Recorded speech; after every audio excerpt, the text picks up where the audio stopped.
Welcome to the Blxxk Anime Podcast. You see me dead, do you? Well then. Go on. She all about that ass. That's slice of life.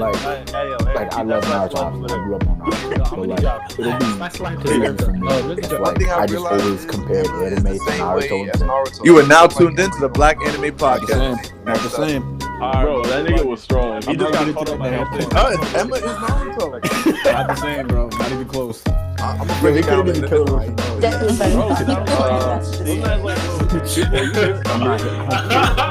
And that's Get your baby, dude. Get your baby. You are now tuned in to the Blxxk Anime Podcast.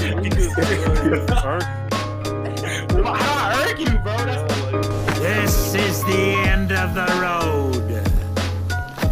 Afro Samurai. What's good, everybody? I want to welcome y'all to another episode of the Blxxk Anime Podcast, where we talk about anime, manga, webtoons, culture, comics, all that, and more. And you know you got your main man here, as always, Aaron, a.k.a. The Lost Homie, a.k.a. The Anime Anthology. Here again. And we got a special guest on here today. My man, introduce yourself. My man's what is up? My name is Emilio, aka Blerd Central, aka Your Problematic Bay, aka Volume 5.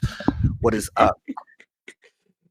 Today we got a really exciting episode for you today. It's a long time coming. 2020 was the most hectic year of many of our lives. Well, I'm not gonna many of our younger people, old people. I mean, if you're 60 or older, you experience racism, for real. That's different. But it's different.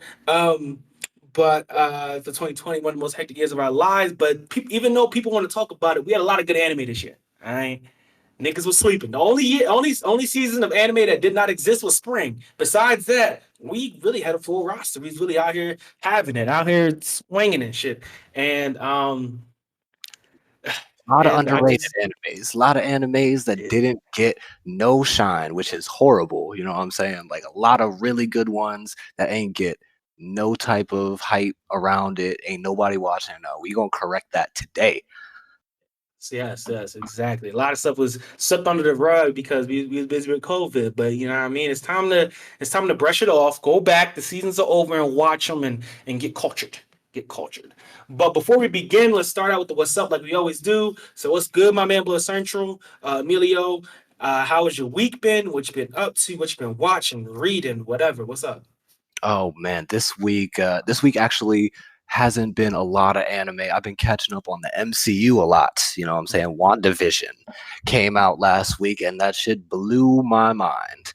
All types of craziness going on. You got your I Love Lucy vibes, you got your Bewitched vibes, you got all your Marvel comic Easter eggs here and there, you know what I'm saying?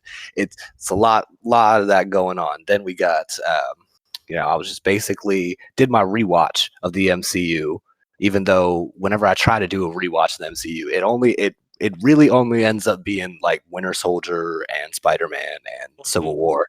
But you know what I'm saying? I try to hit the major arcs. You know what I'm saying? But other than the MCU, geeking out over that, the books, Future State, I know it's a lot of non-anime, but Future State from DC, that shit is rocking. Well, it's hit and miss, really. You know what I'm saying? You got half of it so good. You know what I'm saying? Teen Titans. You got, Nightwing back being Nightwing after that bullshit Rick Grayson. All that. You got, Red X coming from the Teen Titans TV show, and they put them in the comics now. Everything's going wild.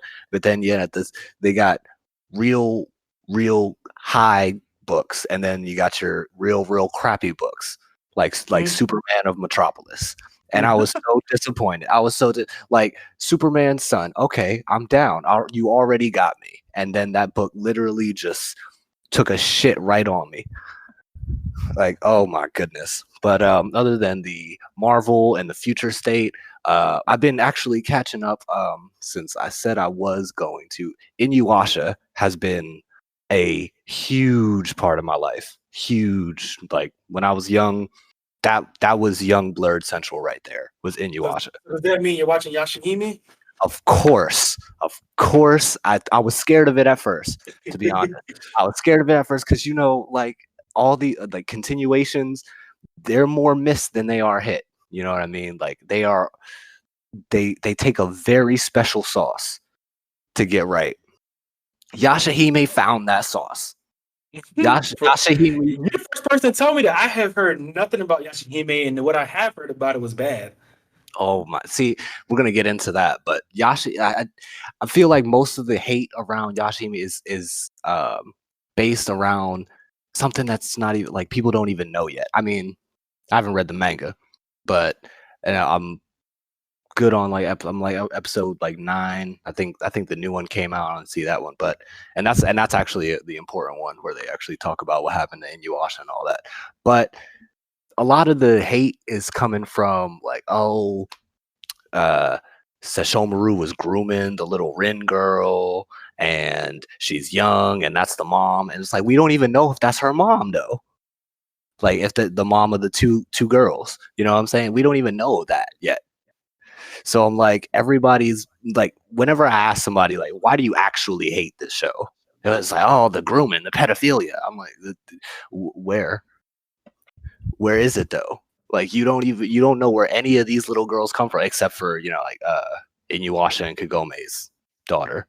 Like, but other than that, you don't even know. Like for all we know, this nigga Sesshomaru like pulled them out of his little fur. You know what I'm saying? But this man had divine birth. He didn't even dead ass. You know what I'm saying? Like he for real probably just WandaVisioned it. You know, it's like turned around and just like, oh shit, we pregnant. Right. And so I'm like, that doesn't bother. If it does end up being that, then I might have some thoughts. But as of right now, we don't even know, And what I really like about Yashahime, from the animation down to the way that the action is blocked, it just feels like Inuyasha. You know what I'm saying? Like very, very few continuations or reboots or whatever capture that feeling that you had when you were watching the original. Yashahime really does that. And so I was watching that. I mean, I'll give it to you. I haven't watched Inuyasha, so I'll give that to you. Oh my god, what is you doing? Cause hey, when I wasn't, I'm gonna be honest. Inuyasha doesn't really interest me like that, so that's why I haven't seen it yet. Plus, it got a lot of episodes, and I'm not on my long episode tip right now. Okay, I ain't watching anime. I ain't watching anime more than 24 right now. I've been watching it under 12s. 12 and 24s. That's it. I gotta catch up because there's a few longer ones I gotta catch up with. That I'm just like, yo, I see you got a lot of episodes. I'm like, damn, I could watch like 3 other anime right now, and instead of watching this, I could watch 3 full ones. And I gotta watch this. So that's my problem. That's my problem right now. My problem right now, I see a lot of episodes. I'll watch like 10 of them, and then I'll come back to this. Yo, that's my problem with Boruto. And it's not even a lot of episodes because it's just like I've seen like the first 10, and I'm just like, yo, I need something to happen. I need something to happen because I'm just like, okay, I gotta switch this off. Especially when we had such great anime, like that, the original anime that like grabs you from like the first episode. Your Jujutsu Kaisens, your Akudama Tribes, something like that. That shit just captures you in the first episode. And these other joints like Boruto, they're like, oh, we know you like Naruto. He's coming at some point. I'm just like, no, I need that now. It's my anime and I need it now. So then, like, what's the point of Boruto? You know what I mean? Like, yeah. Like you wait for that. It's like, and as somebody a few good points. I'm not gonna get too far into. Somebody some few good points about Boruto today about how if they had framed the story entirely different than what they have it as now, then it'd be better. Like a lot of people see Boruto as like that privileged kid yelling at clouds, like, "Oh my gosh, I wish I had trauma." And it's like, come on, bro, like you rich nigga, like what, like one of the people that from the suburbs and go to college. They from the hood. Like nigga, what? Nigga, you got bread. Fuck is you trying to be hood for? Boruto is really suffering from that. What's his name? Chet Hanks syndrome. Mm-hmm. It's just dead ass. Like, he's like, yeah, your boy. Da da da. Like, no, we don't like you. We don't like you. We don't fuck with you. We don't fuck with your peoples. Where's Kakashi? But that's my problem with Boruto. And then, oh my god, just this year, I think is good to just tell because just Twitter has bullied me and bullied me, and I finally did it. I started One Piece. Started One Piece, episode 25. Same shit. I'm just like, yo, I love the animation. I love everything that's going on. This is my shit aesthetically. But I'm just like, yo, something needs to happen. Yo, there's only so much I can see about like Luffy punching a giant oversized. I need more. You know, that first arc. I'm not gonna speak on it because I haven't watched One Piece in so long, and I think I remember somebody told me what arc I stopped at. I can't remember now. It was like 2 weeks ago, and I was like, I don't know. Like I was watching on Toonami, you know what I mean? Every once in a while, I like to go old school, you know what I mean, and watch shows through Yeah. Toonami or something. And it got to a point, and I was just like, it's cool. It's cool. You know what? Actually, let me stop talking. One Piece niggas gonna get on me. Hey, One Piece is good gold. One Piece gold. My man Zoro. Oh, Sanji stand. I do fuck with Sanji. That's my nigga. But then they be playing that nigga.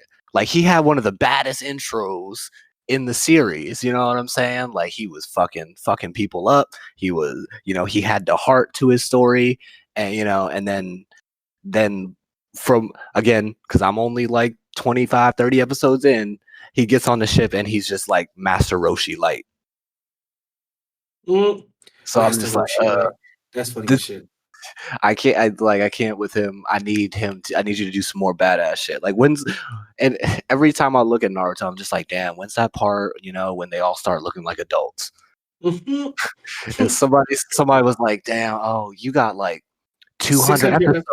Dead ass. Dead ass. And I'm just like, oh, no. No, sir. Flip. Is it wrong to pick up girls and yeah, let me do that. That's funny as shit. That's funny as shit. Oh my gosh, was that everything you've been doing this week? Yeah, just like Marvel and DC has been taking up most of my time with the MCU and the future state. I've been and then I've been watching Yashahime like from back to back. I just recently again I watched Sword Art Online, the first one, and then it just broke my heart. It broke my heart how bad that second part was, because I wanted to like just watch. Second part of what you talking about? The second season? Yeah, second season, not Outstation. Okay. I'm about to be like, you wilding if you said the second part of Outstation is bad. I'm like, nigga, you might need to get the fuck off the show. Nigga, don't talk to these people. Oh my god, never would I slander SAO God. SAO the God. Even Gun Gale. When they did that second season, they did Gun Gale and all that other shit. I even like that. Sina's best girl. Sina's best girl to me until she falls in love with Kirito. And then I'm like, no, Sina, no. Stay away from the peen. See, we need to talk about that. So, yo, like, what can we do? What can we do to get some of that Kirito swag? I need some of that because this nigga just looks at these bitches and they swoon. Oh my God. They swoon. I've never seen somebody with no okay, well, I'm not gonna say that. There is very few of these dudes with no personality, and these bitches just swoon. Like, why he should basically start a harem at this point. He has a harem. It's a harem that's not a harem, which is kind of funny because like there's no the only ecchi really is between him and Asuna for the most part, which I'm okay with because they had a relationship and that's fine with me. But like he has a harem, but also not a harem because they know not to fuck with him because they get too close, Asuna gonna start cutting the bitches. So they like they inch. They're like, nah, I mean, like, yeah, we love you, Kirito, but like. Fall back. You say anymore, I'm still gonna cut your whole ass. They're gonna be like, hell no. So nobody's stepping up to her. It's a reverse hair. That what you just explained sounded like Japan's most popular Yuri out there. A harem that's not a harem. They need to make that. They didn't make that. What you gonna say? And they need to make that. that harem that's not a harem. That's the next manga smash right there. It made me like that, but I can't remember what it is. It's like a reverse. It's like it's weird, but I can't remember what it is. Yeah. Yeah, there's definitely one. I can't remember what it's called. I feel like I watched it like in the past 2 months or so. But then again, I've watched so much. I've probably watched about 40 anime in the past 2 months. So that's probably not. Yes, that's my thing too. I gotta stop saying that. Like, there needs to be an anime because like 9 times out of 10 there is an anime. You like just that. don't know it. You just don't know it yet until you find it. Like it's there. It's somewhere. It's somewhere. It is. Like, I always have somebody on my Twitter randomly just, oh yeah, there's a I was watching, what is that one joint? That one joint with the pro wrestler, and he gets he like loves animals, and he gets transported over to like this beast world where it's like all animals. He's like super strong, but he fucking is like a furry. And I was like, okay, bet, because I'm into wrestling. I'm a wrestling geek. I love that shit. So I'm like, I see this, and I'm like, oh, okay, wrestling anime. Let me do that. Literally, the first 10 seconds, this nigga gets transported to the thing, and it just becomes all furry shit. And I'm just like, why? Cut. Nope. Off. It's Done. an anime. I think you're talking about this. He's the high school kid, right? Is it the high school kid? No, he's a pro wrestler. I feel like I've definitely heard of that one. I see the poster in my mind, but I can't remember the name. Yeah, because it just came out. Well, I think it came out like a few months ago. And the fuck is that? Yeah, let me hold on that up. But it's like, yeah, he got that little the little wrestling dog near him. He wears a mask. Yeah. I know exactly what it is. I can't remember what the title is though. Yeah, but it's that bad. It's that bad to where I can't fucking remember the name. Matter of fact, I don't want to remember the name because that shit was so bad. Like, again, I'm not trying down on no furries, but at the same time, I'm trying down on furries because that's the only furry show we accepted. Is Beastars, and you know what I'm saying, and that wasn't a struggle. Nigga, you lying. Beastars was fire. Fuck you mean, nigga. I got a little uncomfortable every once in a while, but then again, that was the point of the show, to get you a little uncomfortable. That was the struggle. That was the struggle. I'm over here like, that was the point of the show, though. Oh nah, y'all got me out here looking at bunny butt. I don't know about that, but I don't know about the bunny butt. Yeah, she had all ass though. I'm with it. But for me, I've been watching some anime this week. I also watched WandaVision. I've been low key thinking about doing like a week to week on these Marvel shows because WandaVision too good not to talk about. I got theories. I could really sit here and talk about it for days. WandaVision with some heat. It's really worth the watch. Besides that, I have been watching anime, of course. I started watching the quintessential quintuplets this week. That was it's not as good. I so far I'm not seeing the hype, and I'm like episode 8. It's still good. I'm not saying it's bad. It's still good. But people and this is like I'll probably give like a 7 or 8, which is good. It's a good series, but it reminds me of another show that I like better than it, and I can't remember what it's called. And it's but same kind of premise. Necessarily like a smart guy teaches dumb girls and they end up liking him type thing. It's the same exact fucking premise, but I can't remember it. And that one ended 2019, I think, but the ending was rushed because they weren't gonna have another season. I can't remember what it's fucking called. It's in my list somewhere and I can't remember. But it's that one I remember being a little more funnier, a little more lighthearted. This one I like it for different reasons, but I still think that one's better. But Quintessential Quintuplet is still a good show. If you haven't seen it yet, I'll definitely go watch it. I watched Happy Sugar Life last week. Happy Sugar Life is no, it's not good. Happy Sugar Life is not good. It's not good. No, that is traumatizing. That show, what they did to that child.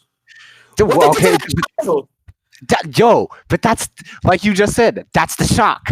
That's the shock, bruh. That's the shock. No, the child and the brother are the only two people who deserves sympathy or anything in that movie. When she woke up in the hospital at the end and was like, "Oh, I'll never love anybody again. You know, my person I love is in my heart," or something like that. She was like 12. No, she was like 6. She was like 6 years old. That is a problem. That is a problem. That is Stockholm syndrome. She had Stockholm syndrome. Like that is an issue. That is a problem. And the brother went out on the brother was sleeping under benches looking for her, sleeping under motherfucking benches in the fucking trenches looking for her, doing everything he could to find his his daughter. And she was being couldn't. Now she wasn't. She technically wasn't kidnapped. I was paying this right. Technically wasn't kidnapped, but she needed child services. CPS needed to be called at some time in this anime because this is ridiculous, okay? And even when the boys that are lusting over the child said, "I need her to cleanse me," nigga, you need help. You need a therapist. That is an issue. Oh my gosh, that whole show was like. In the beginning, I was like, "Oh, this bitch is crazy," but then at the end, I was like, "There's no redemption. There's no redemption. There's no happy ending. This is entirely a bad anime that ends badly. I'm not gonna say it's a bad anime, but an anime that ends in like tragedy." And I'm just like, "Yo, that shit pissed me off." I was like, "Yo, yeah, that shit had me weak. I was just like, yo, they really not about to, no, everybody about to just have a bad ending. No, ain't nobody redeemable. Well, like you said, the brother, he's like the only redeemable one. But at the same time, I'm like, oh, fuck these people. And then it kind of made the ending a little bit better because I'm like, yeah, that's kind of what y'all get. Like, I felt so bad for him because I was like, yo, and then like the girl gonna kill herself and save the girl, and oh my god, she's like, that's what true love is. Like, I was okay with the familial love. Right, like I get it, familial, but now that shit was perverted. She was perverted, especially when they like tried to move in the house and they kissed in the lips and shit. And I was just like, and as a child, there was so many pedophiles. There was so many pedophiles in this show. There was at least like 8. I don't know. There's a lot of fucking pedophiles in this show. Oh, like literally, when you got most of these animes, like the top age is like 19. We could go on all day about the non-existent anime CPS that needed to be called a billion times. So ridiculous. Besides that, I watched the Ride Your Wave movie finally. Almost cried. That movie, again, another movie that's made for sad. This movie was made for sadness. Especially at the end. At the end, they gave you sadness for no reason of Ride Your Wave. When the guy has the announcement over Christmas, why is that there? I get the call back to the beginning of the movie, to the early in the movie, and that, but why is that sadness need to be there? She was just about to get over it. I almost cried.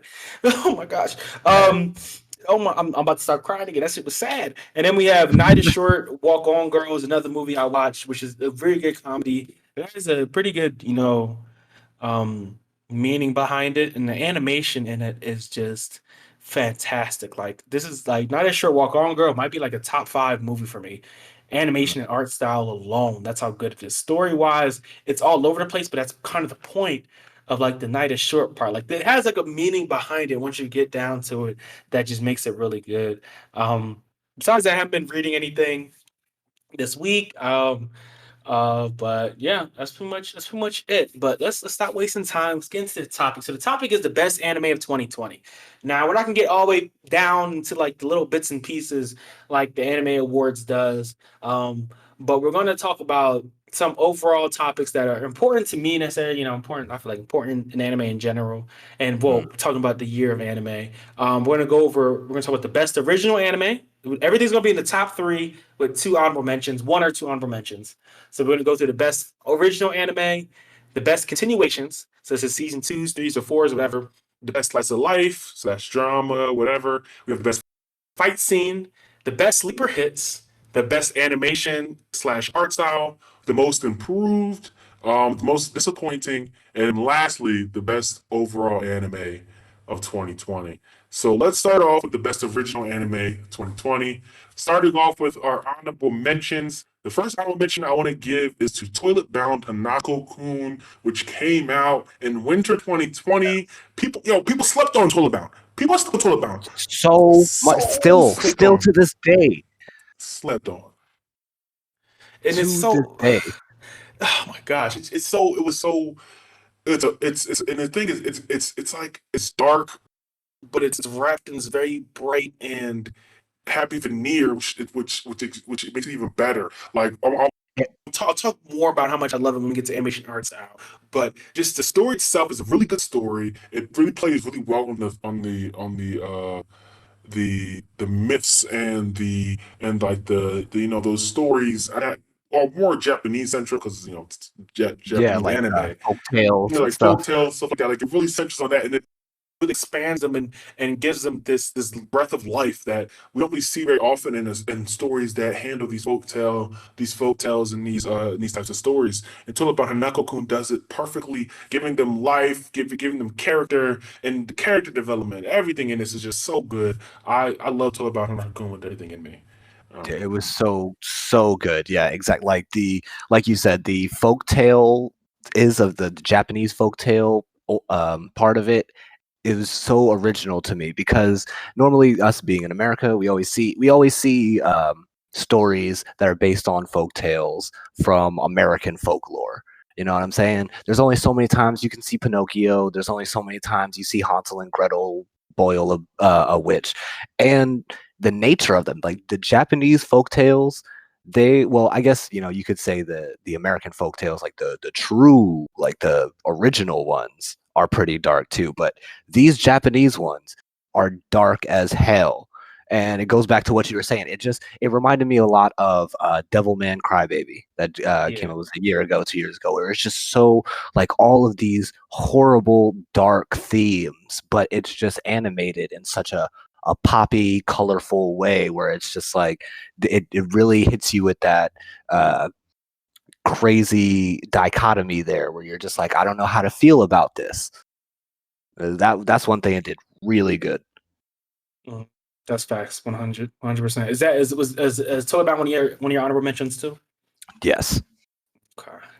All right. We smart people think alike. Next honorable mention I have is Akudama Drive. I know the only people that's going to disagree with this is my peoples over at Mike Check Waifu, but Akudama Drive was a good show, good style, good storytelling. They did a really good job with, giving us kind of that cyberpunk esque, futurist, dystopian futurist, this dystopian future esque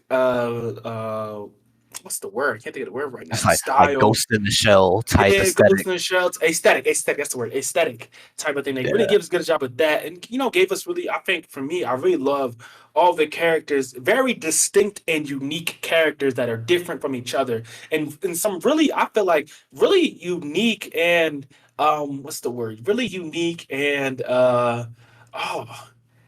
I can't think of the word right now, but just really interesting episodes. Like you have the Here Comes Johnny episode, I think it was, where Yeah. where it kind of play off the Shining movie, and I thought that was like fucking perfect. Like I thought they did a really good job of like giving that same horror-esque vibe in that one episode, and they have that Here Comes Johnny moment, the when he breaks through the Yo. door, and Yeah. it gave me chills. It gave me chills. I was like, wow, this is like it's horrifying, and it's everything I'm supposed to be to show that, and they keep a good job of having consistently good animation and consistently good quality, and I think the story does a really good job of building on itself and showing and not telling, giving us the roles and the rules of the world by different means, not just simple I can't think of the word right now. I'm thinking of forgetting words, but it's just like they did it in a very different way, and I really enjoyed that. Yeah.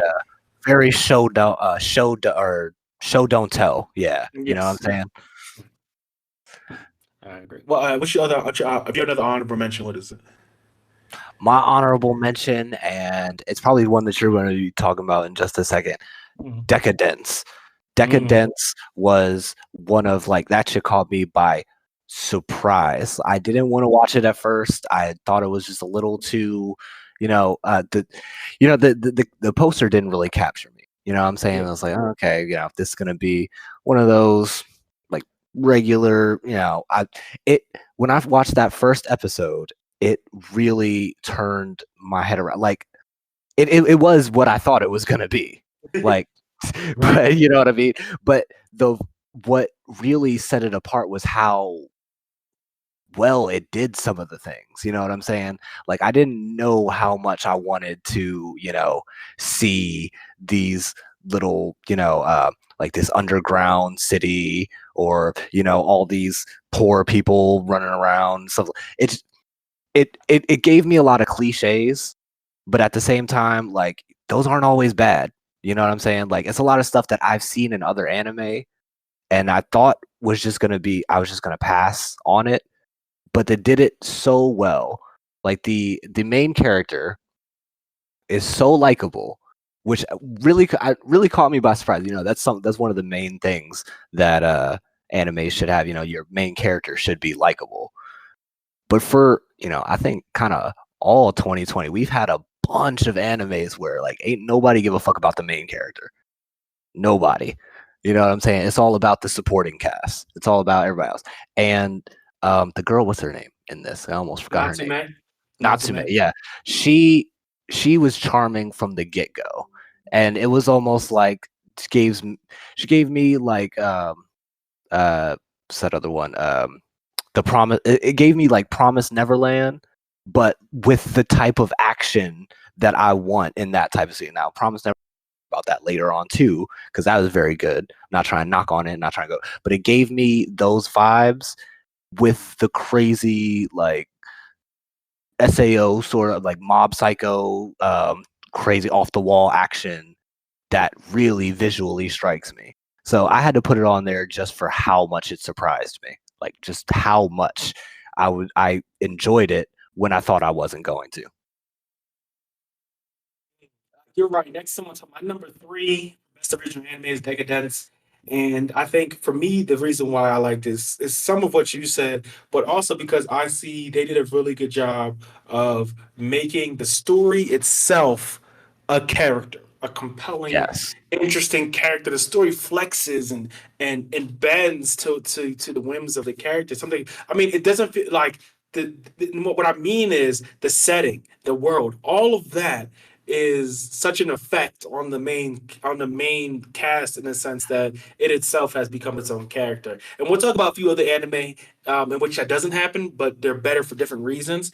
But like this is stronger because of it, because of like, and it's unique. It's unique to itself in this standpoint. And another thing he said, like, it subverts expectations in the correct way. When you get finished, I remember when episode 1 came out, and everyone on Twitter at the time, when people were still watching anime, because they don't watch anime no more. Yeah. People were like, "Oh man, it's like Attack on Titan." You know what I mean? The same maneuverability, all that kind of stuff. Yeah. Boom, boom, boom. Episode 2 came out, and everyone was like, "Yo, what the fuck?" And at episode 1, you're like, oh, okay, I already know what this is going to be. And episode 2, you're like, yeah, I have no clue what the fuck this is going to be anymore. And then as the story unravels and the world gets bigger and it becomes, like I said, becomes its own character, you're like, wow, like what the, this is crazy. How did we start out here at 0? How did episode 1 turn to whatever fuck episode 13 is? Like how did that happen? And it's a great expanding journey that concludes perfectly within 13 episodes. There's no season 2 coming, nothing like that, and it concludes perfectly. There's nothing else I want from this anime. Like I mean, I could add something unnecessary, but in all terms of it, there's nothing else I want from it. Studio Nut did a great job of doing this. Yes, and that's so rare. That's so rare in anime these days, where it's just like, okay, 12 episodes and we're done. That's it. Mm-hmm. We got our contained story. And I was kind of talking about this last year about Attack on Titan. Obviously, that's longer, but people are like, oh, well, there's 4 seasons. It's already ending. I was like, I like that. I like the story has a very set beginning, middle, and end. And it's just so, and I feel that's why the story goes the way it does. It flows. You know what I mean? Like, it never feels like something has to happen for the story to move forward. It just feels like shit happens organically, and I love that. And without basically, like, without getting into any spoilers or anything like that, it makes sense, the progression of it, like from where you go from like the first 3 episodes to where you end. It's completely different, but you can really trace like realistic decisions and realistic events that happen to the characters that lead them to the end, and it's just amazing. What's your number 3 for best originals? Best original. Okay, my number 3, which I had to see because I'm still kind of like going back and forth with it. Go back and forth because I obviously, all 3 of them I'm going back and forth because I don't even really want to know. But with it's going to be a basically a brawl between which one's number one between well, I'll tell you later, but I would say Darwin's Game got me for this year, and something that came out pretty early in the year. Like I think it was like January or March it came out, and I was not going to watch it. I actually just started it. I think it was like a month ago or something like that, and it gives me that. What's that other anime? Just very very simple premise. It's based on a real mobile game that is in Japan, and it's like a literal anime adaptation of that, where this kid gets the Kaname. Kaname is his name. He is like really into this video game that's on his phone, and then the game starts playing him. Like literally, it starts sending people to kill him in real life, and it's just like that first What anime is episode. this? It's what you call damn, I forgot. Darwin's Game. Oh, Darwin's Game. Okay. That was my the first 2 episodes was just were eye opening me, because I was just like, okay, this is nothing right now. And then when that when the panda dude starts coming after him with the knife, and I'm just like, oh no, this is going to be some real shit. This is going to be some real, like, you got enough to know. Like, it's goofy in the anime sense that you want, but it's also really grounded, in which like none of these characters have like special power. Well, they do have special powers, but it's nothing that's like over the top. Like, you got some dudes that can like turn invisible, you got some dudes that can see each other's like body heat, stuff that's like not too far out there. But in the terms of them fighting each other, it's like regular dudes fighting. You know what I'm saying? This dude's chasing after him with a knife, and I'm like, yeah, that's genuinely fucking scary. I'm gonna run. And then from there, it literally just kept one-upping itself. It kept going higher and higher with more. I don't want to get into too many spoilers, because a lot of the great stuff that happens is a shock. Like, it just our main character just goes, and just the worst shit happens to him, but in the most spectacular ways, and it's amazing to watch. And it reminded me of, I don't know if anybody see like Gantz. It reminded me of just like these just regular dudes. Was like, now we're thrusted into this game where you have to kill each other, and you don't have no real special powers. You don't have no, or if you do, you don't really have any like real grasp over them. You got to find what you got around you: knives, guns, whatever the hell you could get your hands on. And that concept was great, and the pure amount of like just shock, the one up that it kept doing. You know what I'm saying? When you think it's not about to get crazier, it gets crazier. So that was definitely my third one. I loved it. It was a surprise, just like the honorable mentions, but more of a surprise that I actually made me want to know. I have to see that next episode. So I had to put this as number 3 above the honorable mentions. The Darwin's Game a little bit later. I put Darwin's Game. I have it on here, but I have it in a different category because let's see. I expected less of it, and it met the expectations that I expected of it. In the sense that it's still good, and it exceeded my expectations. I'm gonna say it exceeded my expectations, but it was still something that I was like, oh, no one's gonna watch this season, and then people ended up like watching that shit. So like I was watching it. That's another one I watched in season. I didn't watch it week to week, but I definitely was watching that 3 episodes at a time. But yeah, Darwin's Game is definitely amazing. I can definitely see it fitting into your top 3. Next, I have Jujutsu Kaisen as my number 2. Now, Jujutsu Kaisen, I gotta put it on here. Another nuanced, revolutionary shonen that has been entered into the fray. It's been thrown out there with Dr. Stones and My Hero and Fire Force and Black Clover. It's another one. But it's nuanced. It's mixing, the horror, suspense, and it's not your mama shonen, which I really love about it.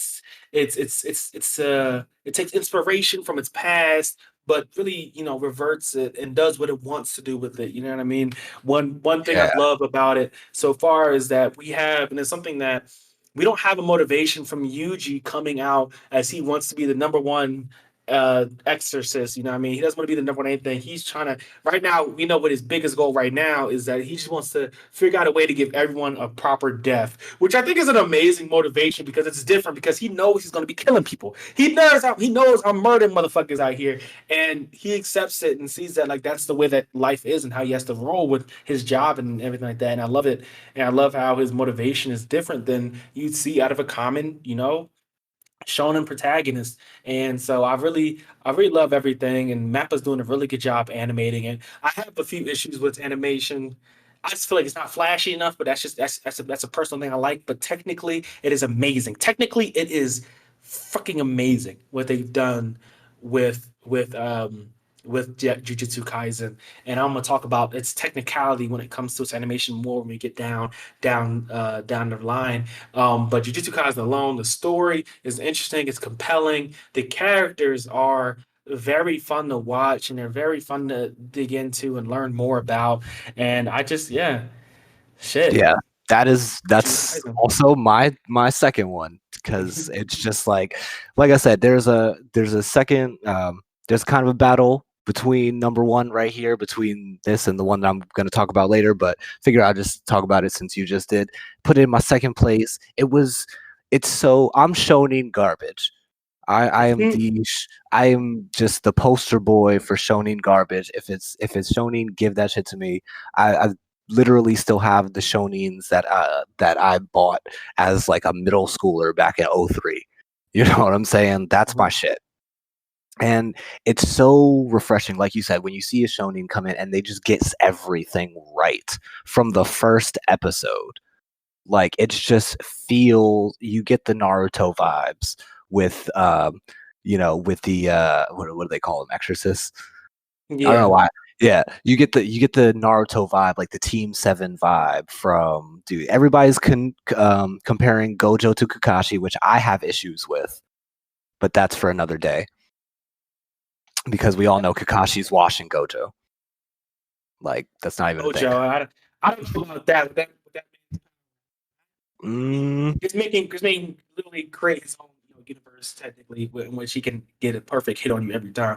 But that's a different discussion, different time. I feel like Jujutsu Kaisen. I mean, it does have, like I said, it has the feeling of shonen, but at the same time, the motivations, the story elements, the plot, even down to like certain plot conveniences. It's all different. It's all in its own league. It's the only competition is itself in its sense, and that's how I feel about Jujutsu Kaisen. exactly. Like, I don't even like, it's so weird how it's like, okay, you can point to a lot of things in that show and be like, that's an obvious anime trope or an obvious shonen trope. But it just does it so differently, or so just in a different way, where it's just like, yes. And sometimes, they're tropes for a reason, they work, but the way, even down to like the power system, because that's like, the most important thing in a shonen, and a lot of shonens fuck that up. It's interesting from the very beginning, the whole exorcists, them being cursed, them using curses against other curses. It's so fresh. You don't ever see anything supernatural like that really in shonen, not since like Bleach. And then, you see the way that they handle their powers, it really feels like, okay, it's like while at the same time they establish their levels. Obviously, you got your Gojos out here that's slapping all these niggas around. But it really feels like, okay, we're going to span the world, and any one of these people can become extremely strong. Like, they can just be really good with their curse, or they get cursed with a more powerful curse or something like that, and then they get more powerful. So, like, the options and the way that the power system expands the world has probably been, and I don't say this lightly, it's probably the best power system since Chakra. Yeah. That's power since Chakra. Yeah, that it's up there. It's a big claim. It is up there. That's a big claim, though. Since Chakra, since Nen, since Nen. I'll say it's better than Chakra. I Man, say that's you talking some talk right there. But I mean, that's what yeah, I'm I think I saying. think the I think the power system definitely is something that is the best power systems aren't too convenient, but then they allow the cast to do interesting and different things, and I think that's what we're gonna get here. But it depends on how we see Gojo countered. How will Yeah, Gojo be countered? Because at this so far, he's uncounterable. But how exactly. will he be countered necessarily? And how that goes about is how I will kind of judge the power system for me. Yes. Yeah, because it's going to be very easy for him to get Kakashi'd in this series.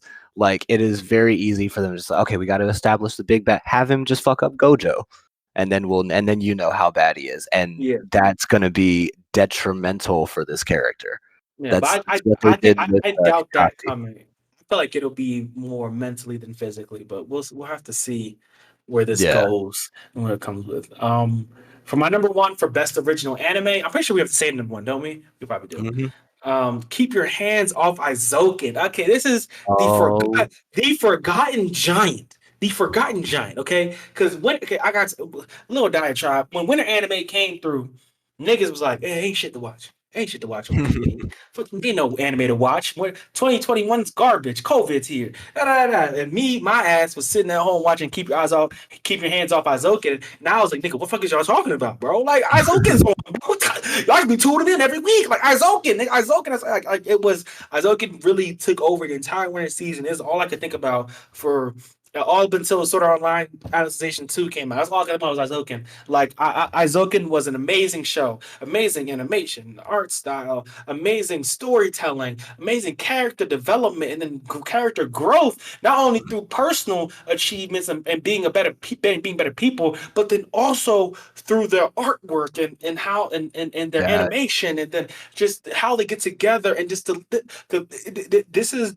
Izoken is one of the anime that accentuates that idea of how the littlest things are the most important thing. And Mm. Izoken gets those little things fucking perfect. It's one of the best anime I not only saw this year, but I think I've ever seen. And I love Ooh. Izoken. I'm serious. This will be a top. This could hit a top 10 for me. Like I really love Izoken because you don't really when you see these anime like Izoken is about making anime. When we Yeah. see this anime that's about making anime, we never see it gone into this amount of depth. Like I don't know how you watch Izoken and then go ahead and tweet at the Attack on Titan animators and say they're fucking up. You can't do that. That's hypocritical. That's too. You can't be an Izoken fan and then get mad at the people at Mappa making Attack on Titan. You can't do that because they show Right. you the painstaking, the creativity, the thought, the everything that goes into making the anime and does it in such an imaginative way. Man, by the end of the anime, I wanted to see the anime. I was like, what the fuck did they make? I need to know. I need to know. Right. I wanted to be in the crowd. I wanted to be in the crowd when they made that, like at the end of the season when they were showing their anime. I wanted to be in the fucking crowd because I just got so invested in the characters, the story, and what they were making. You know what I mean? Like it's not very often that you get so involved within the anime. That you're like, yo, I'm a fan. I'm a fan of the anime within the anime. Exactly. Like, no, but really though, it takes a lot. Like, sports animes do this pretty well, but that's also a physical thing. Like, it's Mm, very easy to show, like, okay, this person's really strong. This person can yeah. jump really high. It's a very special thing when an anime can get you hype and really understanding, wanting to go into a world like creating anime, or drawing or writing compelling stories. When you start feeling that, and it's not, the original, the anime where it's like, okay, we're gonna have this crazy shot of them doing 30 pen strokes and then it comes out to 2 sentences. It was like, no, like you said, the focus isn't even necessarily on the bombast of it. It's about the characters. It's about how they feel about the art that they're making, how they see themselves in the world of the art that they're making. And like you said, it just gives you such a better understanding of the people who make all the anime that we like. and it's just a very special thing when anime can get me hype and get me wanting to do things as innocuous as like learning how to draw or learning how to storyboard or something like that. It makes it look cool.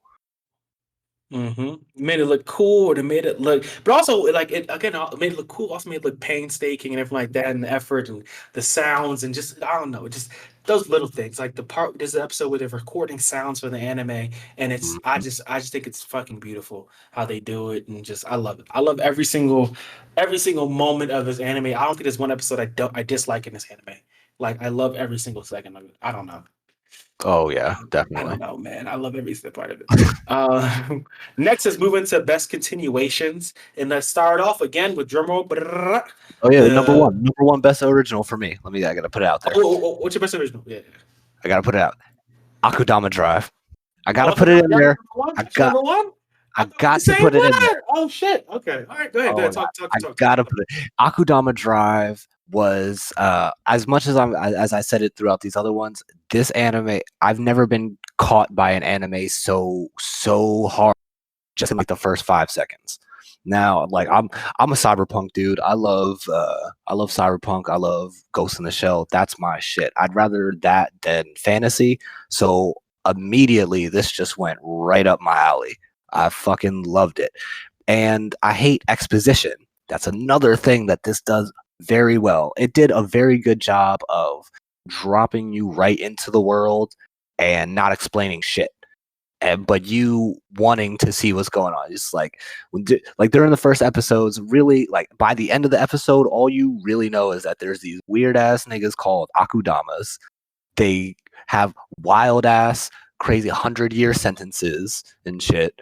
And then, and this cat is over here recruiting them for a heist. So I'm just like, I'm in. I'm in. The characters themselves, they don't even have names, and they're just they ooze with charisma and different types of personalities. Like, so the way the dynamics that they have where they're playing off each other because they are so different yet so powerful, and then also juxtaposed against the main character, which doesn't have any powers. It's just a regular chick that's just happened upon them for some reason, but they keep hyping her up like she's like they give her the name Swindler, and like they hype her up like she's like one of the greatest fucking thieves. And it's just like I just wanted to give this guy his 500 yen back. Like I don't even know why I'm here. It's like, you know what I'm saying? And the brawler, the doctor, the way that they play off each other, like the brawler just jumping headfirst into it, something, it could be very easy just to make him, oh yeah, that dumb guy that doesn't do anything. Like literally by the second, third episode, you're already like, wow, this dude has a lot of heart to him. And just the interactions that he be having with the other Akudama are just, it's hilarious.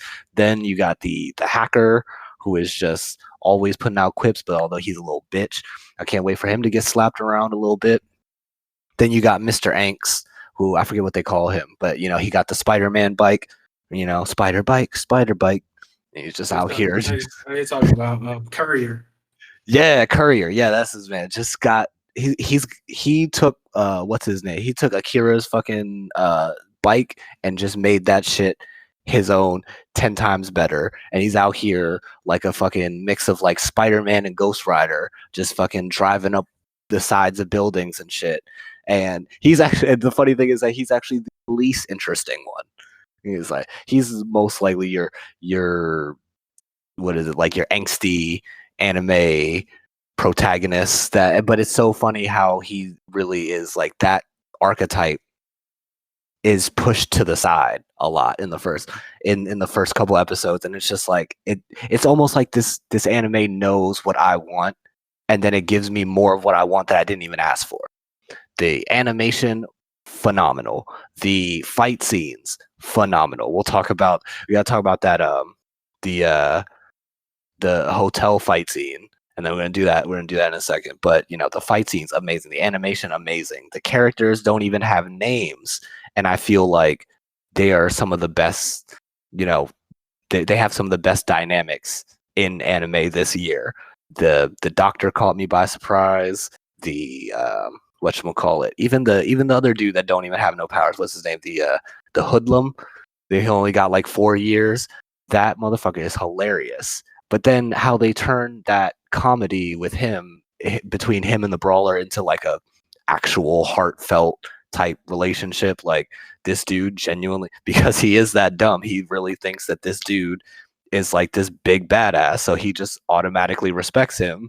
And the dude who's always lying, he's genuinely sees this dude strong as hell, admiring him, and it makes him want to do more. And I just thought that was such a great, like you don't see that enough. And there were so many different ways that this could go bad. There's so many ways that these dynamics could go in a very cheesy way and stuff like that, but it didn't. And that's mainly what I love. The animation and the transitions, just the transitions where it's like, Persona or something, like there's different parts of the background just kind of slide in together. I just thought everything about it was just so fresh. And I was just like, Akudama Drive, best original anime, hands down. Yeah, I can disagree with that, but you know what I mean. But I think Akudama Drive, it's very good in a lot of aspects, and I think it did a really good job. Especially, shout out to Studio Period for doing this one, doing that better than every other anime they have on their roster right now. Wow, It came out of nowhere with them too. Better than every other anime they have on their roster. But yeah, Akudama Drive is good. Can't say it's not. I don't think it's better than. I think just for but that's yeah. I think just for me, it just hit every single note that I love. You know what I'm saying? The action, the cyberpunk, all of it was just screamed Blerd Central. I feel you. Let's get a move on to best continuations. And Yes. Let's start with honorable mentions as we did before. First, I'm gonna talk about Golden Kamuy Season 3. Honorable mention. Golden Kamuy Season 3 was just a phenomenal continuation from Season 2.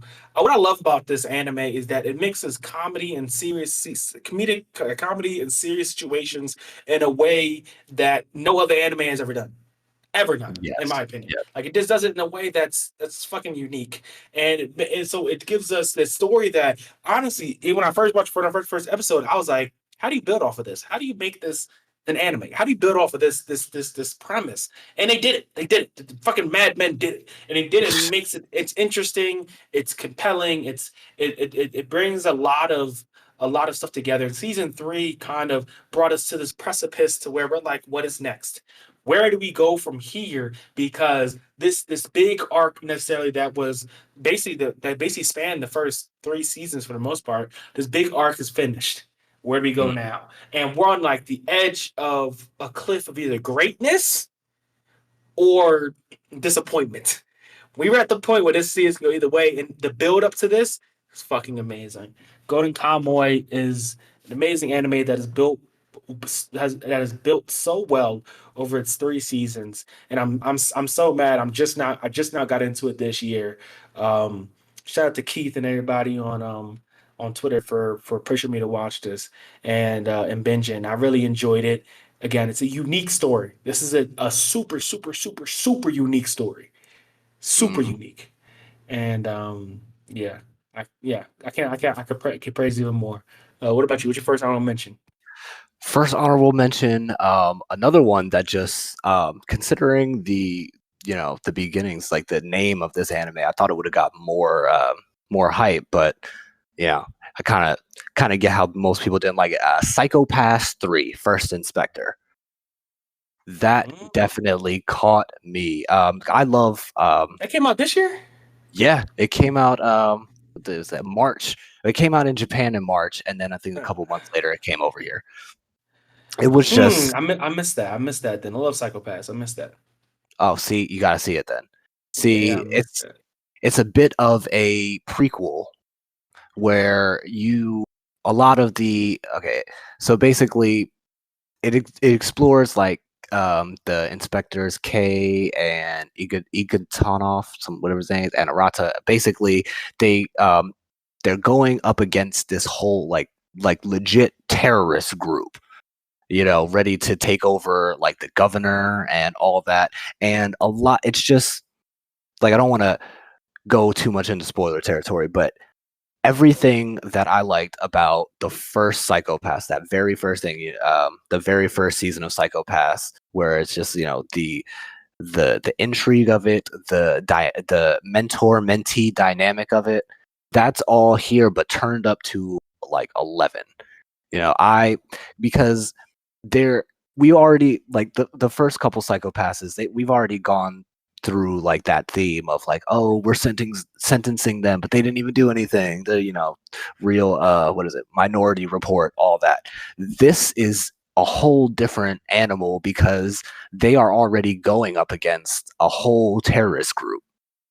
So it's the drama, the tension that they have, to where they're just like going around. And the worst part about it is that a lot of these people that are in this terrorist group, they can't tell anything. They are normal people. It reminds me, honestly, a little bit too much of reality, because it's like Trump people.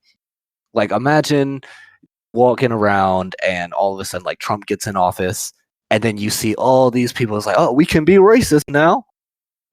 That's literally how it felt. It's just like, because it's staggering when you see, it's like, oh, there's these people and they're doing crazy things, like, running up into literally running up into government buildings, like what just happened, and fucking all this up.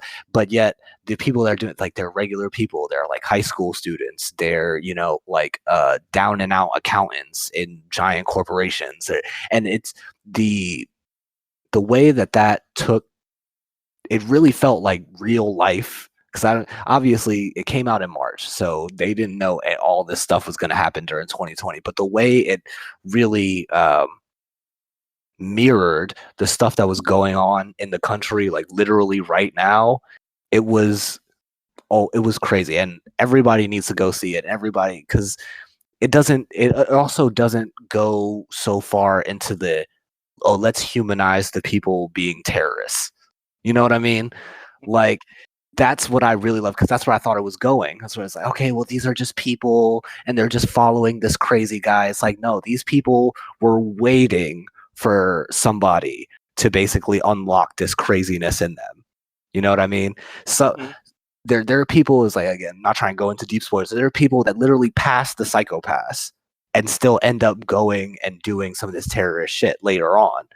And it's just like, it really puts it on your mind. It's like, yeah, like, these people, they're people, they're lost, whatever, and stuff like that. But at the same time, it's like, they've always wanted to do this stuff. You know what I'm saying? Like, you can't change. That's the big meaning between Psycho-Pass in general, though. That's even from the first season. It's all about how you're like. That's why that's the problem with the Hue system, because the Hue system has always been an issue with it.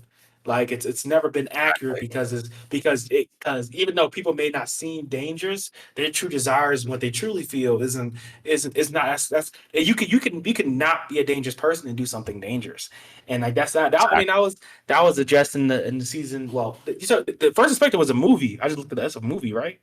Yeah. But that was addressed in this season prior to that, where they have these re-education camps where they re-educate people to learn to keep their hue down, but to still be able to murder. Learn to keep their hue down, but still be able to do terrorist attacks. So it's like it sounds like it's probably like a fitting conclusion to the arc of those characters. That's exactly like, even though this is kind of like a prequel, but it really feels like an arc. You have your first movie, you have the series, and then you have this third was literally Psycho-Pass 3. Like, I really feel like they were trying to make it a trilogy, but it really feels like that, because like with that, when you had that re-education camp and stuff like that, that was the main focus, was just like, what are we doing? Is this wrong? Is this, and this one felt like the flip side of that. This one felt like this, like, no, like, these people want to do wrong things and they need to be punished.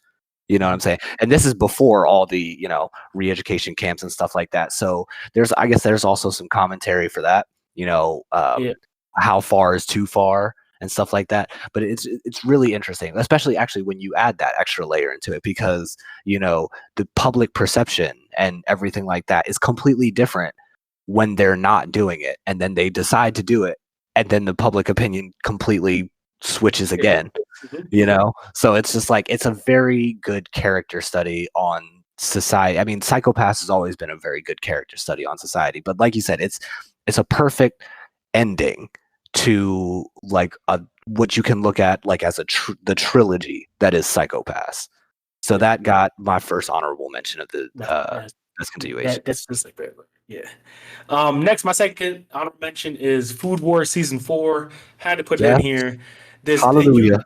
You can't watch any other food anime and not compare it to Food Wars. That's how good Food Wars is. And Food Wars Season 4, I came with low expectations, which is probably why I enjoyed it more, because all the manga people were like, it's going to be bad. This is so stupid. No. And then I watched it and I was like, y'all niggas is wild. I'm confused. Food Wars Season 4 said, yeah, we're ridiculous and we know it.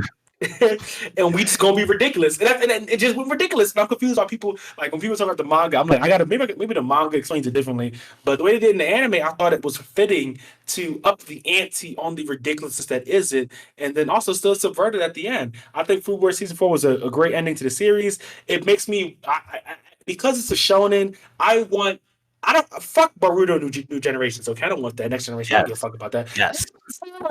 Next generations. That's what I want. Okay. Exactly. Give me Soma and whatever the Godton's child. That's what I want. I want to see them because then even though that their parents are the best in the food world, niggas would be like, you just your daddy's son, and he like, nah, I'm my own kid. Every shit like that. That shit would be fire. That dynamic would work so much better in this series than it does in Boruto. So much better.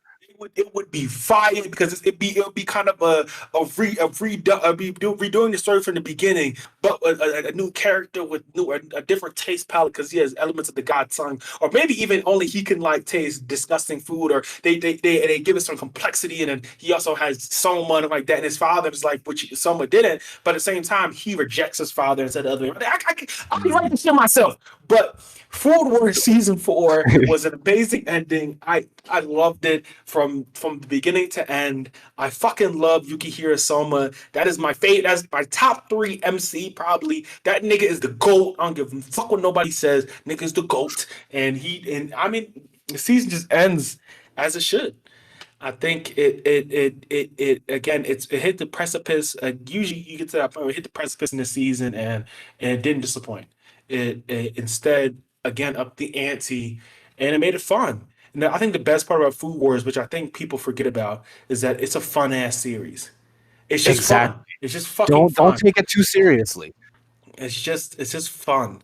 And that's like the best part about Food Wars, and that's what they did in this last season. This last season was about it being fun, and I love that about it, and how like it takes these like situations and makes them really serious, and it just, I don't know, it adds that that level to it that really gets you involved in it. And Food Wars Season 4 is a perfect ending to a damn near perfect show. That's just insane, funny, ridiculous, all of that, and it's amazing. Just love it. But what's your second? Do you have another honorable mention? Yes. Second honorable mention is going to be something that I don't think anybody watched. I don't even think anybody watched the first season of it, but it's the second season of Dropkick on My Devil. You the one watching that? I was wondering who was watching that. Yes. Yes, because I love it. Just mainly because the main character is like a fucking wrestling nerd. And okay, the whole premise of the show is like, you got this little Japanese girl. She's a witch. She practices the occult, all that, but she inadvertently summons this serpent woman creature from hell.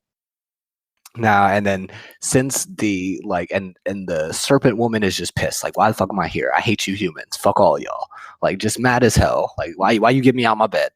Then it's just, the whole series is just her trying to kill the witch that brought her into the earth.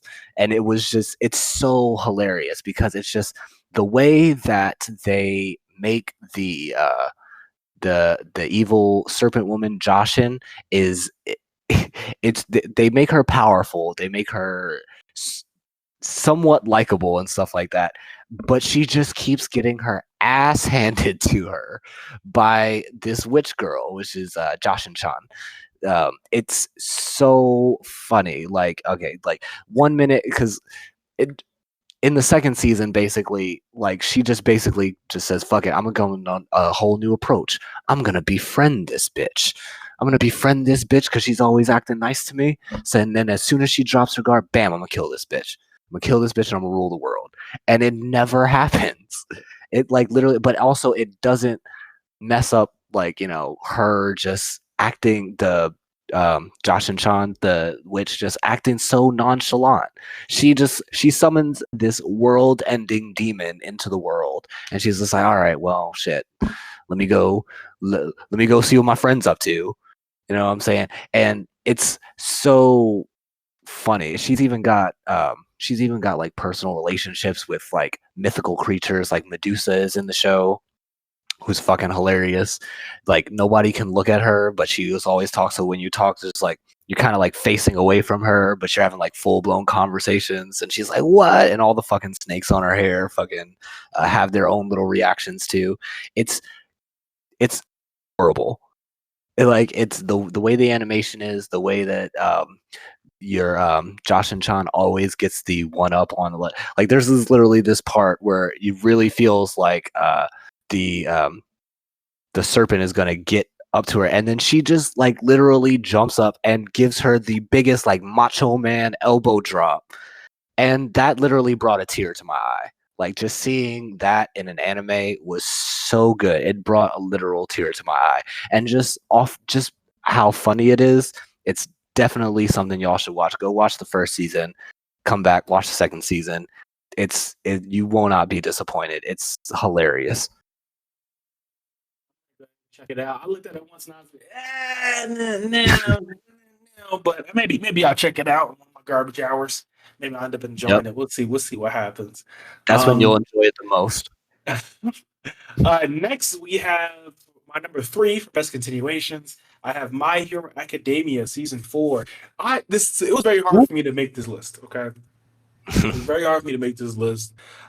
Continuations. I mean, every single list on here is very hard for me to make, but this one was incredibly hard because we did have a lot of good continuation, and there's some leaving out, but for certain reasons, I think My Hero Academia this new season, it gave us new levels to the dynamic between the heroes and the villains in My Hero Academia. Harking back to Hero Killer Stain, now giving us overhaul with their complex ideals of what being a villain actually is. Hero Killer Stain and Overhaul are arguably not even really villains.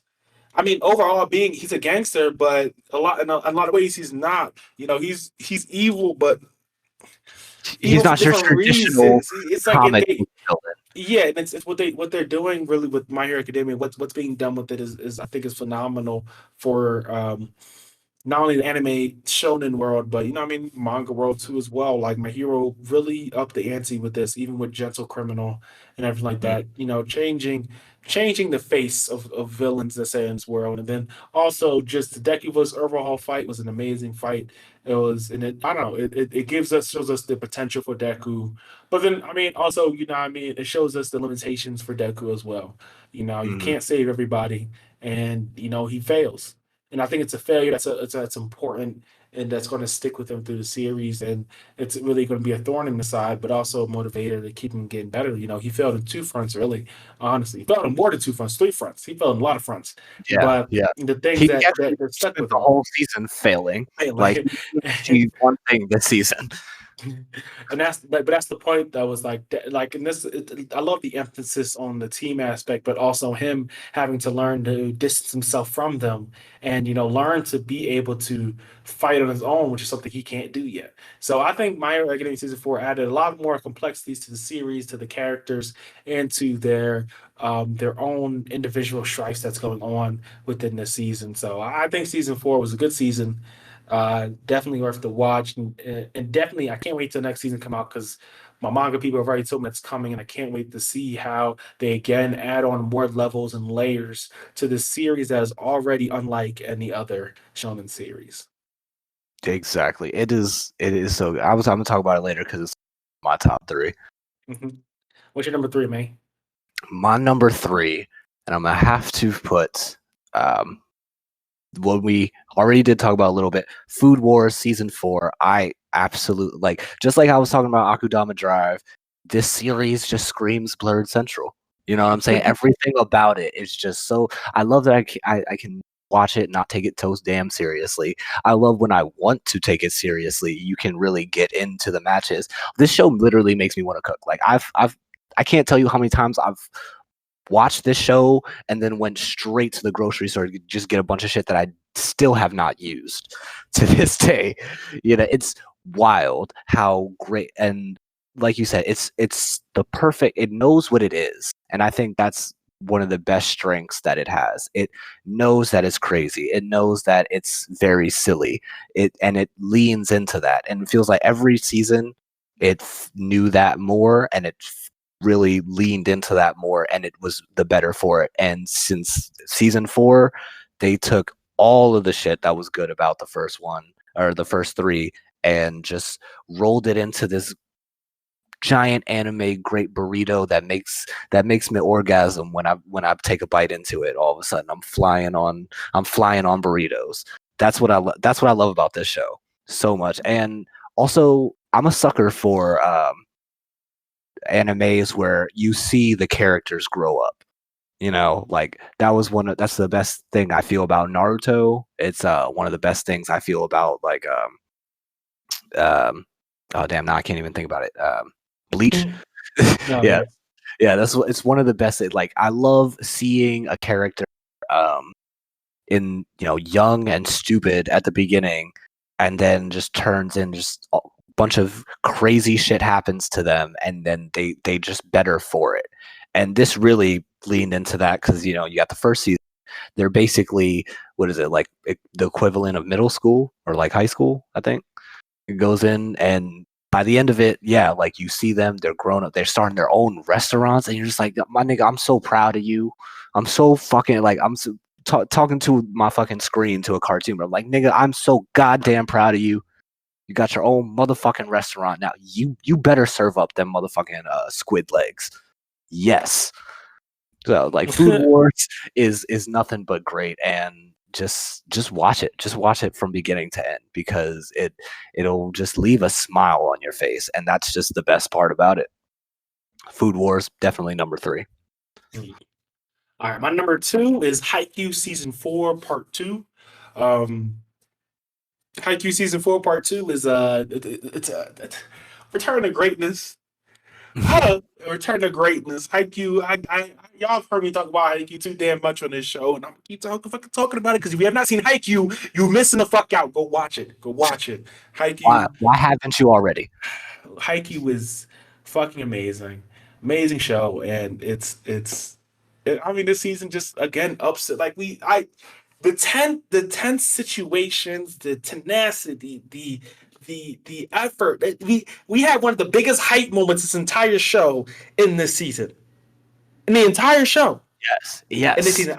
I saw this moment and I jumped off my couch and screamed.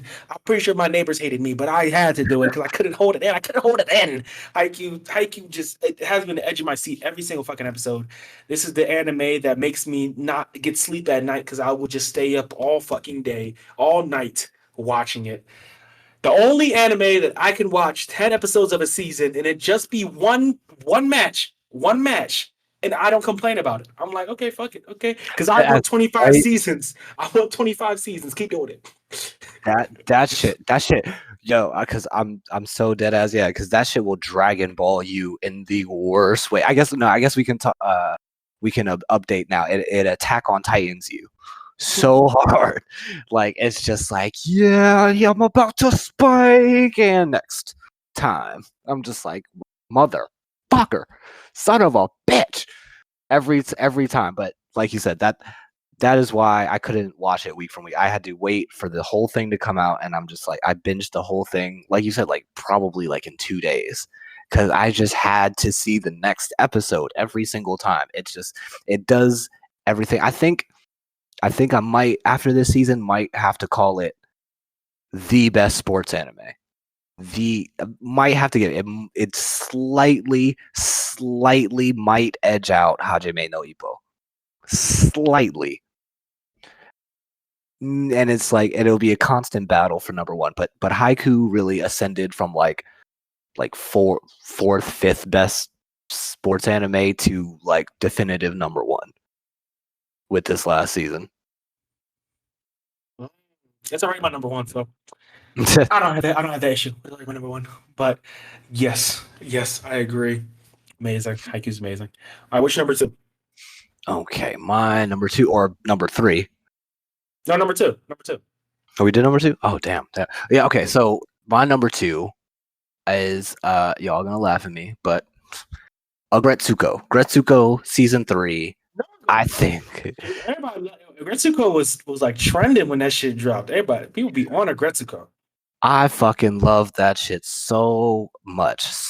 Like it took me like I think up until like this year when I watched this season to even know that it was like the same people with that do the Hello Kitty. Like I was not even hip, but it just makes so much sense. The way I connected to like, okay, she's like 25 and she's like, you know, in an office and she's navigating all this and stuff. Like the way it's so relatable, but with all these cutesy characters, I don't know, something about it just gets me. And I think the thing that really puts season 3 up here on this list for me is the way I really didn't feel like it had anywhere to go after season 2. Like I felt like it pretty much wrapped up after season 2. There was really nothing in my mind that they could do, and then they did it. They went and they turned the story in like a completely different direction, and it makes sense. And it's just like, okay, now you made it to where I was like, I don't really need anything after season 2. To where give me seasons 4 and 5 immediately. I can't say enough about Agretsuko. I love the actual songs, like they're bangers. The fucking when she gets turned into an idol into this, it's just it's so funny seeing the dichotomy where she just, you know, you get the cutesy idol pop and then all of a sudden it's like blah, blah, blah. And I love it. And the music's good. And the characters are cute, and that's really all you need to know. Watch Agretsuko. My number one is ReZero season 2, which ReZero is probably the best isekai ever made. Yes. Best isekai ever made. It subverts expectations. It's a parody of itself. It literally does everything that's necessary to make an isekai worth watching. You know, and it's only there's really only like very few isekai, which you can say that, you know, and ReZero not only does that, but then goes above and beyond every season, every episode of ReZero is just like, okay, what's next? It's like, wow, okay, no, wait, what's next? No, and at first you think it's like trauma porn, but then as it grows, you see that it's really the growth of our main character is done so well that it extends past that. Some episodes to me feel like fucking movies, feel like fucking films, and they do a really good job of just, again, this season this season, you know, after like 6 years or whatever, how long season 1 came out, they came back with the exact same amount of energy, the exact same amount of ingenuity, everything that is needed to keep building the series to the greatness that it is. And the fact that it didn't disappoint in any way, shape, or form. In fact, it expanded the lore in a way that just makes you have more fucking questions. And the growth that it gave us for our main character, whose name I can't remember right now, is fantastic. Like learning about his past isekai world, but then also it's him accepting the truths of where he is now, what has happened to him. That it's just, ReZero is special. ReZero is special. It's a special show. If you're not watching it, you're missing out. If you stopped after episode 3, I need you to finish season 1 and watch season 2. It is a special, special, special show that is unlike any other, and it does everything in a way that I can't. So it's hard to explain, man. It just hits the ground running and never stops. It goes Hey, full speed and never fucking stops, and you don't know what's going to happen next, except for Rem. Rem is never going to be loved. But besides that, you don't know what's going to happen next. It's there's so much that's still left to be unexplained. I can't wait to start watching part 2 of season 2, which is coming out this season right now. Can't wait to start watching that. But they just an amazing job with ReZero season 2, part 1 necessarily. Can't wait to see what they come out with next. That's my number 1. What about you? number 1. Okay, so I had a lot of debate, a lot of inner conflict with this category because there's so many great continuations that came out this year, and I was actually gonna put Attack on Titan at top one, but I feel like that's a little bit of a cheat since it's still going on. Technically, it's 2021. And most of only 3-4 episodes were technically in 2020. So I'm gonna go ahead and throw that back over to honorable mentions. Watch Attack on Titan. It's amazing. Fuck the Marlians. Attack on Titan is the 2020 anime though. I know, but it People came. want to say it First episode came out in 2020, so I'm counting. that doesn't count because the winner 2021 season, it counts on award seasons. Oh, And the winner of that year doesn't count as an award season. So even though it started in December, it can't get looked at for any awards. So it's automatically pushed to next year. yep. So yeah, so I'm gonna have to. So I was gonna put that as number 1, but that's a cheat, and I can't do that. So I'm gonna throw that over to honorable mentions. But definitely number 1, have to say it, is Baki. Baki season 2, or technically part 3, that came out on Netflix this year. If you don't watch Baki, I don't know what the fuck you're doing with your life. I really don't. It's the same type of over the top crazy anime that just it gets you pumped every time there's a fight, every time there's any type of build up to a fight. It gets you. It builds the tension correctly. It delivers on the fights every single time. And it had, this season especially, had multiple arcs or multiple different going threads that made it much more interesting as for you to just, without just focusing strictly on Baki. And it was so easy. The only thing that sucks is how they really clowned my man Ali Jr. at the end. That I will never forgive. But because I love this anime so much, I'm hoping that it's going to lead to one of the best redemptions ever. But that's wishful thinking. But Baki season 3, the animation for one, it just, the way they okay, if you've never seen Baki, it's a crazy story about this young kid named Baki who is the son of. We can't start describing the anime, nigga. Now we gotta keep moving, bro. Oh, okay. Describing this shit. It's wild. It's just wow. Let me just say, in season 3, the way that they take the anime, the way that they take the fights, and they exaggerate the movements, they exaggerate these people's muscles and crazy abilities, where they're ripping little chunks out of pennies and pinching little pieces out of whole phone books and shit. It's both supremely fucking crazy and yet believable. It doesn't make any sense on one hand how this man is 150 years old, but then and somehow the greatest fighter in all of China. But then when they sit there and they actually explain the fucking science between, or the weird Baki science, because it's not actual science, but it's the weird Baki science behind it. By the time they explain everything, you believe that he can sit there and fucking punch Yujiro 30 feet into the damn wall, even though this man is 5 foot nothing, no muscle mass, and is 150 years old. the way, like I said, the best part was like they actually gave Baki a rival, even though again they fucked up him all the way at the end. But the way Ali Jr. just came on the scene, dominated, and then just basically even went after my man's girl. And Baki had like literally the most pimp line. You going too deep in this joint, bro. You going too deep in this joint, bro. I just gotta say that was my number one. Just literally off the most pimp line I've heard in years in all of anime was just, you know, when she literally thinks like, oh, I think I might actually like Ali Jr. and fucking Baki's like, oh, okay, well go then. It's like, I ain't about to stop you. What the fuck? I'm me. I'm Baki. I'm the best in the world. I fights. When you see I beat this nigga's ass, then you'll know. So I'm not about to. That shit ain't that crazy. I've heard crazier.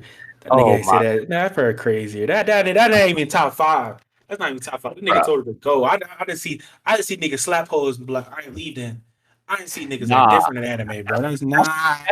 That's just downright disrespectful. Niggas did what they had to do. Hell no. I see niggas say, oh, for real? Cool. And then that nigga moved. He was like, I'm out. You got the house. I seen crazy shit. Nah.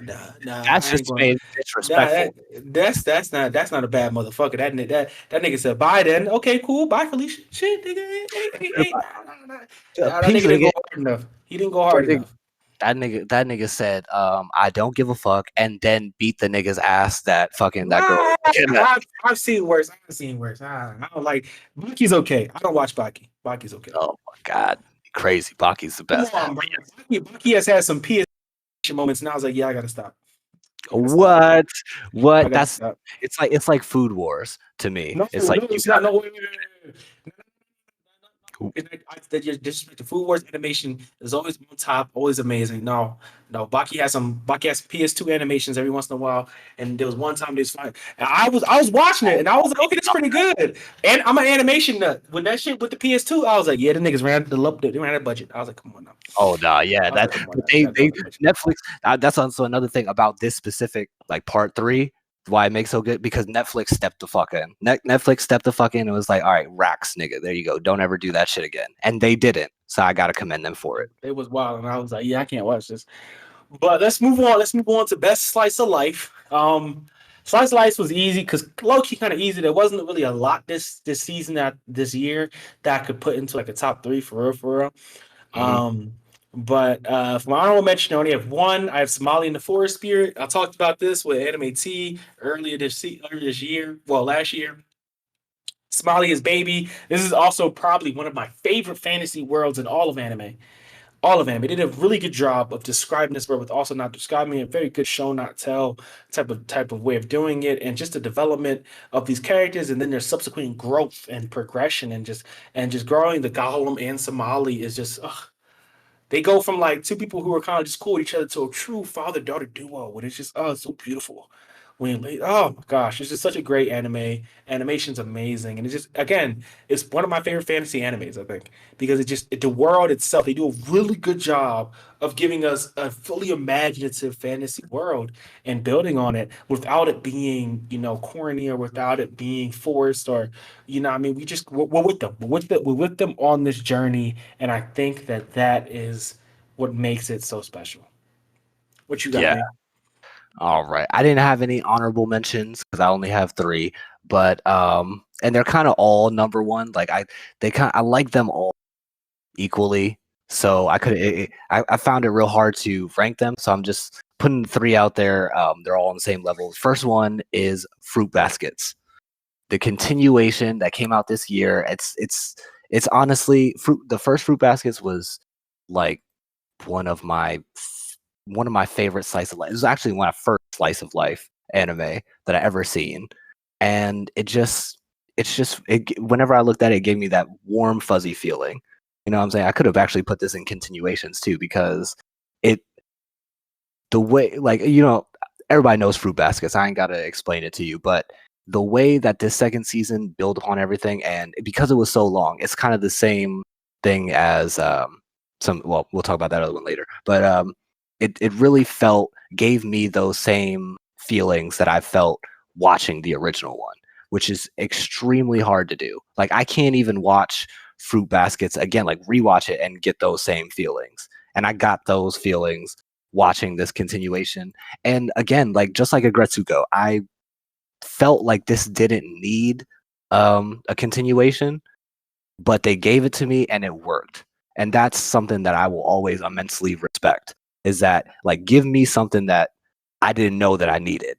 And Fruit Baskets gave me everything that I didn't know, that I once thought that I did not even want. So I was like, Fruit Baskets number 3. That's definitely something that you need to check out if you haven't. I think Fruit Basket definitely needed another season, and I think that's like it executed it perfectly. And I think the season after this is gonna again just keep building on it, especially the romances we already know about, and also just the story of the Zodiac in itself. I think it's gonna Fruit Basket. This is the perfect. We live in the perfect timeline when it comes to Fruit Basket. We live in the perfect timeline. Yes. Okay. Yes, exactly. We live in the perfect timeline. My number 3 is Tony Kawa. And the only reason I'm not higher is because I love drama. But Tony Kawa in itself, all right, my man, the husband, I can't remember his name right now for your names. That is a real ass nigga, okay? One of the first real ass niggas in anime. Man got himself a wife.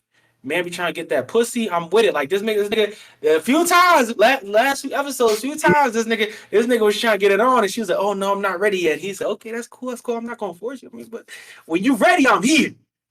When you ready for this dick, I'm here." I mean, that man was waiting. That man said, "Let me get a kiss. Let me get a kiss." There's one episode, niggas start kissing on her neck. There's one episode, she said, "Oh, relax, bro. You still sick." He said, "Fuck a sickness. Trying to give you this dick. Trying to give you this dick. Fuck a sickness." What? And What? everybody who's been on lockdown this past year, you know that feeling. You know that feeling. That nigga said, "I'm trying to give you this dick." He said, "Fuck a sickness." He said, "Fuck the flu." That nigga, Nope. oh my gosh, yeah, that man he's a real ass nigga. That man budgets his money. That man make bread. That man, that man under the heat of pressure, that man don't crack. No, he was flexing. Under the fire of battle, that man does not crack. Okay, this man is amazing. And his woman, his wife, she is an amazing character. Also, and the life that they're building together is so fun to watch and so interesting to watch. I still love you, real ass nigga. By second episode, my homeboy was like, "Hey, yo, I'm gonna kiss you. You cool with that?" She started blushing. He said, "I'm gonna kiss you though. You cool with that?" She said, "Yeah." He said, "All right, man, niggas get on him." And I was like, yeah, I like that. I like that. Real ass nigga. All right. But yeah, Tony Kawa. Plus the OP for Tony Kawa is fucking fire. Probably one of my favorite OPs this year. Might even my favorite OP. Not even gonna cap. That shit OP was hard. I love the song for it. And how the visuals match up with the song. Amazing. Oh yeah. But yeah, that's my number 3. You're ahead of me. So what's your number 2? Oh yeah, number 2. My number 2, Violet Evergarden. I You did talking about not. the movie? You talking about Yeah. the movie? Yes. The side story? Yeah, okay, I can give you that. Yeah. See, and that's my thing. Like again, I'm not a slice of life guy. I only watched a couple, and it was very barren this year. But I really connected with that side story of Violet Evergarden. I don't know why.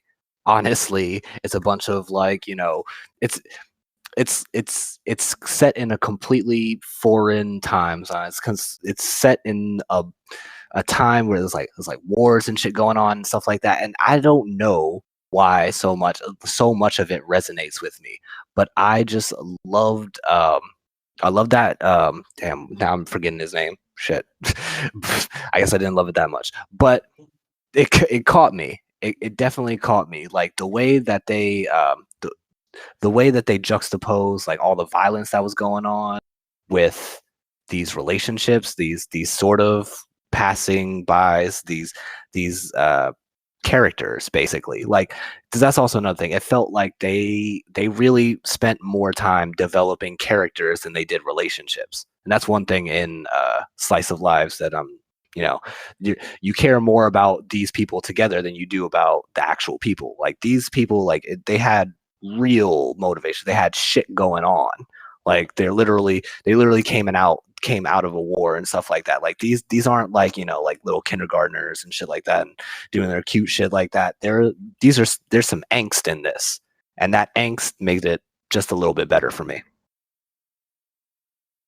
Yeah. I mean, I feel that. You see, we talking about the movie itself and the side story, Mhm. and then I think Violet Evergarden is a beautiful story of the redemption of not redemption of the growth of a person that has nothing, of Yeah. the of finding love and not only finding it but growing from it and understanding exactly what real true love actually is. Like, do you really love something or is it something else? And I think it does a great job of just building on that. Violet Evergarden is probably it's a top three slice of life of all time, animation wise, story wise. I've almost cried on multiple episodes of Violet Evergarden. It's so fucking beautiful, and the stories are Right. heart wrenching. Lord, and the side story movie was a really good one. I'm still waiting for the Yeah. actual movie to come out to the U.S. You know what I mean? Nigga, but besides that, yeah, I feel you. It was a great Yeah. movie, a great story that again still pulls out the character of Violet and everything that's going on. Ugh, such a good movie. Oh, I'm about to watch it again. God damn it, such a Yep. good See, it's that movie. good. It's that good. So good. My number two is Rent a Girlfriend. Oh, because I love Uh, fucking drama. I love drama. I love it. I love it. And I also, again, this is what we asked for. We want a series with this kind of drama that isn't with fucking high schoolers. And I'm so glad. I'm so glad. Lord heard my cries and made sure they weren't in high school. They're college people. They're yes. older. They're not 10 years old. It's appropriate. And I love it. I love it. Thank you, Lord. But nah, Rent a Girlfriend is the best mix of chaos and control. It does a lot to show us the ineptitude of our main character while showing his promise and his ability to be better, but then also failing at that, which a lot of people do. You know what I mean? A lot of people are going to watch this series and take this bitch to heart because they just like the main character. Then a lot of people gonna be like, I hate this show because you is him, okay? You hate it because you hate it because it's you. You hate it because you see yourself. No, You see yourself in that motherfucking main character, and that's why you hate that shit. And it just does a really good job of just giving us something that's enjoyable but really real. Has drama, has all these issues in it, and it takes like this insane premise. Not insane, honestly. I'd say a good business model. This honestly, yeah. honestly a good business model. Premise, and gives us kind of it down, brings it down to earth, and gives us this character that's necessarily wimpy in his beliefs and everything like that, and choose making him fight, making him become a better person. And I just love it. I love it. I think my girlfriend is a perfect encapsulation of where the slice of life genre needs to start going. Romance side slice of life genre needs to keep going, anime wise. Exactly. Get Like these that. niggas out of high school. We could, I'm okay with starting with college. I mean, Waterkoi did a great job of giving us adults, and I need more adult anime with Waterkoi. But if we Yeah, can, we gotta take a step to college first and then get there. I'm cool with that. I'm cool with that. perfectly But fine. Rent a Girlfriend is definitely the right direction for giving us some more adult content that is chaotic, but also with control in a way. That's why I said it. But yes, that's my number two. Best Slice of Life 2020. What you got, man? What's your number one? What's your number one? Number one slice of life anime. I gotta say it. It is Wotokoi Love is Hard for Otaku. That did not come out in 2020. That came out in wait, hold on, let me look at that because I think I might It be did wrong. not come out in 2020. I watched it in 2020, but that did not come out in 2020. See, that's my thing also because I don't even be knowing when it comes on Netflix, that's when it's new to me. But hold on, let me Oh, no, gosh, no. Waterkoi definitely came out in 2019. yo, did it? Let's see. But I think it was Yes. but I think it was winter, right? It was not. I don't think it was winter either. Let me see. Yo, He's trying to sneak that shit in. am I out? Am I really Oh, out the loop? is it a film or a live action film came out this year? The What live what action. was that? I didn't even know there was a Anime. live action film. There's live action film for it. Let's see. Let's go to Wikipedia real quick, just to make sure. Or wait, am I getting this mixed An up? anime production aired from April to June 2018. So you 2 years off, nigga. Damn. Yeah, Yo, don't count, wait, hold bro. on. Hold on. Am I getting this confused with Monthly Girls? Hold on. Monthly Girls no Zaki-kun, that didn't come out this year either. Monthly Girls no Zaki-kun didn't come out this year either. But yo, I'm behind on these slice of lives, man. No, Yeah, okay, but look at if I'm gonna talk about one that yeah. That was just 2014. Nah. You missed your chance, bro. We moving on. My Oh. number one, you missed your chance, bro. You should have checked the dates. My number one is Science Fell in Love, so I tried to prove it. Another forgotten anime of the frigid winter of 2020. And Science Fell in Love, tried to probably prove it, is a comedic genius. It's scientific gold, and it's all around precious.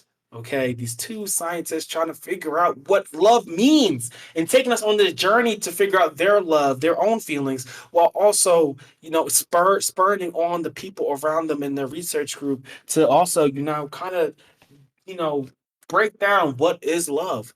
And I love the way they do it. They have to go through the scientific process, and it's cute, it's quirky, it's like a perfect rom-com. It's a perfect rom-com in an anime, but it's an amazing series. Science Fan Love, so I tried to prove it. If you haven't watched it, watch it. If you're a slice of life fan, you'll love it. If you're a comedy fan, you'll love it.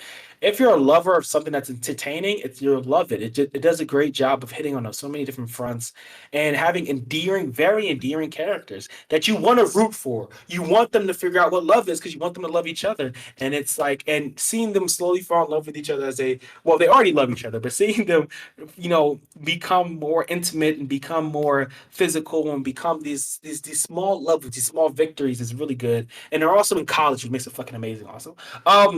But it just, you know what I mean? And actually, grad students, so these are fucking adults. I love it. But I love how Stop the kid love. it just gives us, it's just giving us a lot of stuff. It's giving us a lot of stuff to root for, and it's endearing. It's again, it's unique. I've never seen a slice of life like this. Very unique in its premise. I think it works really well. The winter season was packed, and it fit right there in that niche spot within the winter season that just made it flower out against everything else, against its competition, and it kept that for the entire year because nothing else touched it when it came to the slice of life genre. Let's move on to best fight scene. Okay, definitely got something. Yeah. Let's move on to best fight scene. We taking a lot of time. God damn! All right, here we go. We gonna knock this one out because I got a few for these. For my one honorable mention, I have Jin Mori versus Han Dawe in God of High School Season 1. Now, I wasn't going to add any God of High School shit. We'll talk about it later. But I got to say, I have to add this in somewhere because of Mappa's technical amazing abilities, something that they also flex in Jujutsu Kaisen. And this fight, they flex it really hard. Even though because of how bad the story is, how bad the pacing is, how bad the progression is, it really takes a lot of air out of many of the fights in God of High School. It takes a lot of tension, or anything that should be there is gone. It doesn't exist because of everything they did and everything else in the story wise. But just, looking down at it technically and looking at animation, it is an amazing fight. It is an amazing fight. Yep. And I have to give them credit for that. Just that, though. Just that. Just that. Um, Enough of the God of High School praise. All right, next, you go ahead, man. What's your first honorable mention? First honorable mention, it's you got it. Probably already knew already. It's gonna be from Baki. It's I only put this in the honorable mention because it's not necessarily like a huge fight, but it's one of them squash matches that is just so crazy hilarious that and proves how strong this dude is that I had to add it on here somewhere. It's Kaku Kaio versus this other dude's name is basically Muay Thai fighter. It's only 2 hit. It's only 1 hit. Dude tries to give him a kick through the head. Dude, man's just pulls down his pants and flicks him so hard in the back of the nutsack, and it's done. He passes the fuck out. Grand Kaku Kaio, 160-year-old man, wins fight in the Grand Raikai tournament. Had to add that in there because I just thought that was one of the best ways I've ever seen an anime fight end.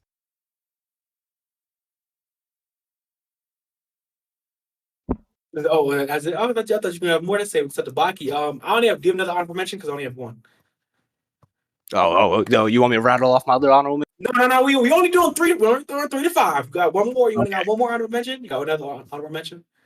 Okay, yeah. I got one more. Let me ring that off. Okay, yeah, gotcha. It's also from Baki. It's the first time we really see Muhammad Ali Jr. just basically have to prove himself to the Grand Kakus and Grand Kayus, 3 different big ass niggas that literally just KO'd some of the best fighters in all of China. And Ali just comes in there, don't even take his clothes off, just like puts the gloves on, KOs them niggas in like 3. It's the absolute. It's the way that I forgot the animator's name, but it's the way that they draw the animation, like the anatomy of the body, the way dude goes in for like a grab, the way he just gets straight uppercutted by Muhammad Ali Jr.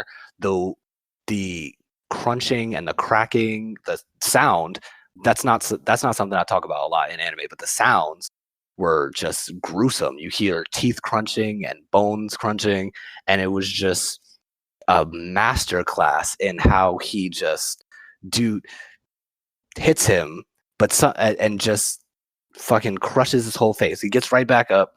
Ali just doesn't get hit the whole fight, but yet somehow gets wrestled to the ground, and yet can still, with this 300-pound man over him, just like raining down punches, just dodges all the punches like he's like UI fucking Goku or some shit, and just gets back up, knocks this nigga's nose into his face, end of the fight. That last honorable mention. All right, for my number 3, I have I'm gonna say Yuji and Nanami versus Mahito in Jujutsu Kaisen season 1. I think this is the best fight in Jujutsu Kaisen this season. Again, I'm counting it. I don't remember this came out in 2021 or 2020. But through 20, it's a 2-core and it was running through 2020, so I'm gonna count it. But because it started in the fall, so it was 2 cores running through. There was no pause, there's no stop. They kept running it. It just ended up 2021. I don't remember. But this is the best fight in Jujutsu Kaisen for me. Second obviously being the one with Gojo. But this one, what this one had, but everything I felt was lacking with the other fights in Jujutsu Kaisen. Jujutsu Kaisen fights are technically amazing. And I mean, Mappa, they flex this in God of High School and they're a proper, real understanding of realistic movement and martial arts techniques and representing them very well on screen through their own unique animation style. And so with Yuji Inanami versus Mahito, the thing that's been missing has been the flash. The best part about an anime fight is not only the technicality of it, but the awe in it, the aspect of watching it and your eyes lighting up, and whether it's through different smears or whether they do it in different how they organize the frames and such like that. I don't know all the technical terms, but how they do how they work with certain methods. That's what makes the fight interesting, and that's something for me that's been missing for a lot of the Jujutsu Kaisen fights, is that they haven't been as interesting to watch. Technically they're amazing, but I would have rather watched the War of the Underworld season 2 fight or one of the My Hero Academia fights, not because of the powers, but because of the accents of the attacks, and or a Fire Force fight because of the flash, the spectacle of the fight. And I think Yuji Nanami versus Mahito is the first one that really makes a huge spectacle out of the fight and gives us that flash, gives us the technicality, the Yuji using his powers and his fist glowing when he hits. You get the shock waves and you get all these different levels, and that's what really elevated this fight to me, of being just, this is a good fight, to being, wow, I really am enjoying this fight. I really love this fight. And so yeah, Jujutsu Kaisen's best fight so far, and really a step up from what Mappa's been doing with their other fights. And yeah, that's all. That's really all I can say about it. I'll talk about it a little bit more, because that's actually my third too. Like that fight was just, I wanted to put it higher just literally because of the ending. That tag team at the end was I think honestly gave us like one of the best gifts of all of 2020. Like it literally did. But that fight was so amazing. Like you said, there was all these crazy effects that you don't ever really see in anime. They had lens flares, my nigga. Like this was a J.J. Abrams movie.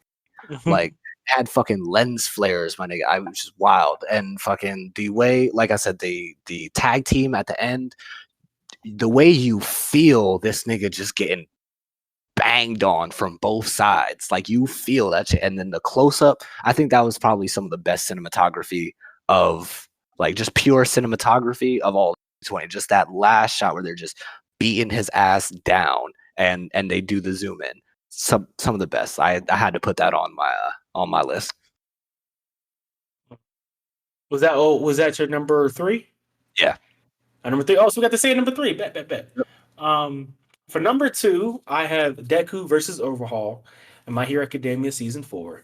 I think this was, again, I think the best part about this fight is, and this is the same thing, but, well, similar but different to what I want to put number 1, is its relevance to the plot. It gives us Deku at its greatest level, and it shows his reverence, and it shows his belief in justice. Which, you know, I mean, justice like fucking Batman or some shit, but like justice. It sounds corny, but it works. It works. It's going away from relevance. It's beautiful. It's a beautiful fight. I think they did a really good job. Bones put their motherfucking foot in this fight, making Deku look fierce. Make Deku look. We see, that's when we see that glimpse of the number 1 hero that he is meant to be. We see the glimpse right there, and I think they do a really good job of showing us that, and representing what was put down in the manga, and I mean, actually, in some ways, exceeding more than likely what was drawn down in the manga, and I think they did an amazing job. It's that fight, that episode, that fight is cinematic. It is cinematic. It's like a fucking movie. It's really just like good. that one frame of Deku just going crazy, literally like just fucking what do you call it, like just all dark with the eyes and stuff like that. I was like, yo, yes, and just that part made that fight for me, and just it went crazy like into like DBZ territory, but you kind of accept it because it's because it's My Hero Academia and these people are fucking crazy superheroes, so it worked. Not like other animes where it's just like, okay, the fight's like every fucking where, like Naruto, that pissed me off toward the end where they just started fighting like it was Dragon Ball Z. Like that don't make sense. But in this one, it made sense of like why they're just jumping around everywhere, why they're like literally like above skyscrapers and all that. It just looked visually good. So that was definitely a good one. Very good. It also shows his situational awareness, which I think was a great, again, because he had the awareness to punch this man in the air, in the midair, not near any buildings. I know somebody else who didn't do this and destroyed an entire city, but I'm not going to say his name. But he punched the man in the air, and it takes him down there to prevent civilian casualties. It's called thinking. It's called thinking. But yes, that's my number 2. What's your number 2? My number 2 is from an anime that I didn't enjoy that much, but this fight scene was really good. Frenda versus Yumiya in A Certain Scientific Railgun T. Ooh, okay. That was some of the. Now, the story is just, that's why you don't see it anywhere else on any of these, because like I have serious problems. We'll talk about that on another podcast. But this scene is just so amazing. Again, there's a lot of fist fighting that you see on animes and stuff like that. So it was very refreshing seeing crazy, like there's a lot of drop kicking, fist fighting, stuff like that, but mainly they're fighting with these crazy augmented guns and stuff that they have literally in their bodies, and it's just so like they literally go into a shopping mall, and there's all of a sudden just they see another one of these motherfuckers that they have to kill.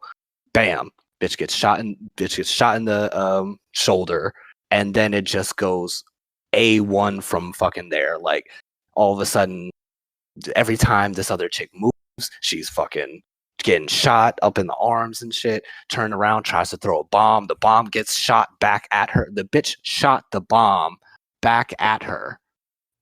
That was wild. And then just A+ points for toward the end, where she just basically she just took a bunch of those little pyramid bombs and just shoved it in the bitch's mouth and kicked her right out the window, and just falls to her death, and just one of the best. That had to be just because of the animation, the way that they were flipping around the gunslingers. It reminded me of like John Wick, but turned up to like 10, where they're like imagine if John Wick could like jump up in the air, backflip 30 times, and then kick somebody in the back of the head, and then you have that fight scene.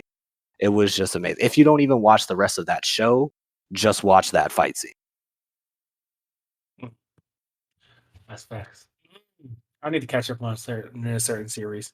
That's one of the ones I need to catch up on. Mhm. On that.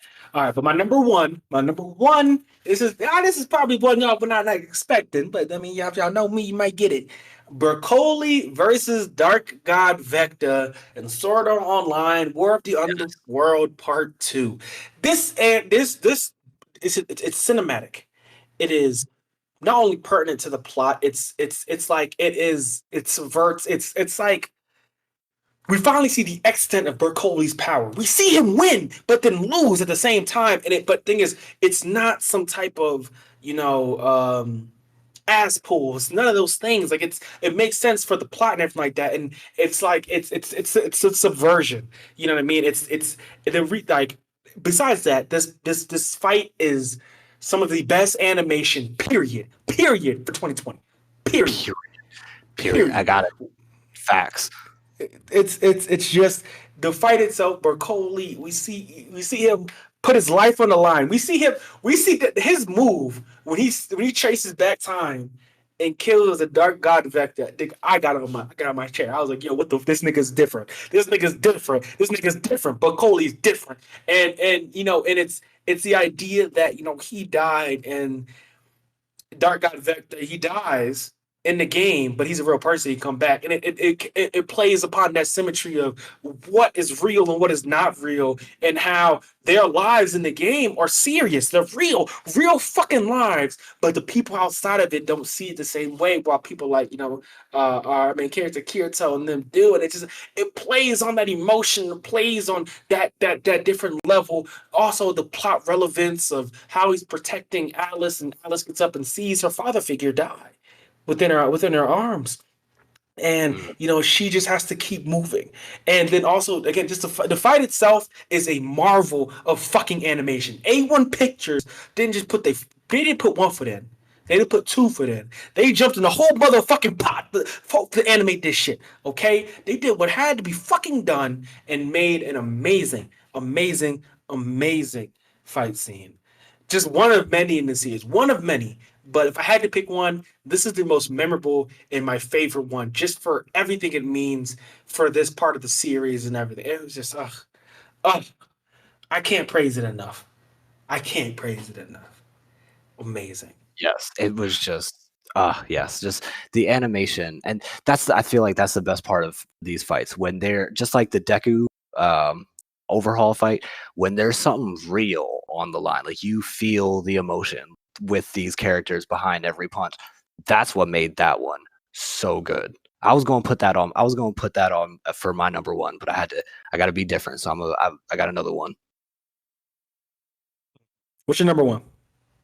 My number one, and real quick, I got to figure out this. It's if you guys ever seen Fog of the First Hill of the Five Elements, or is it First Hill?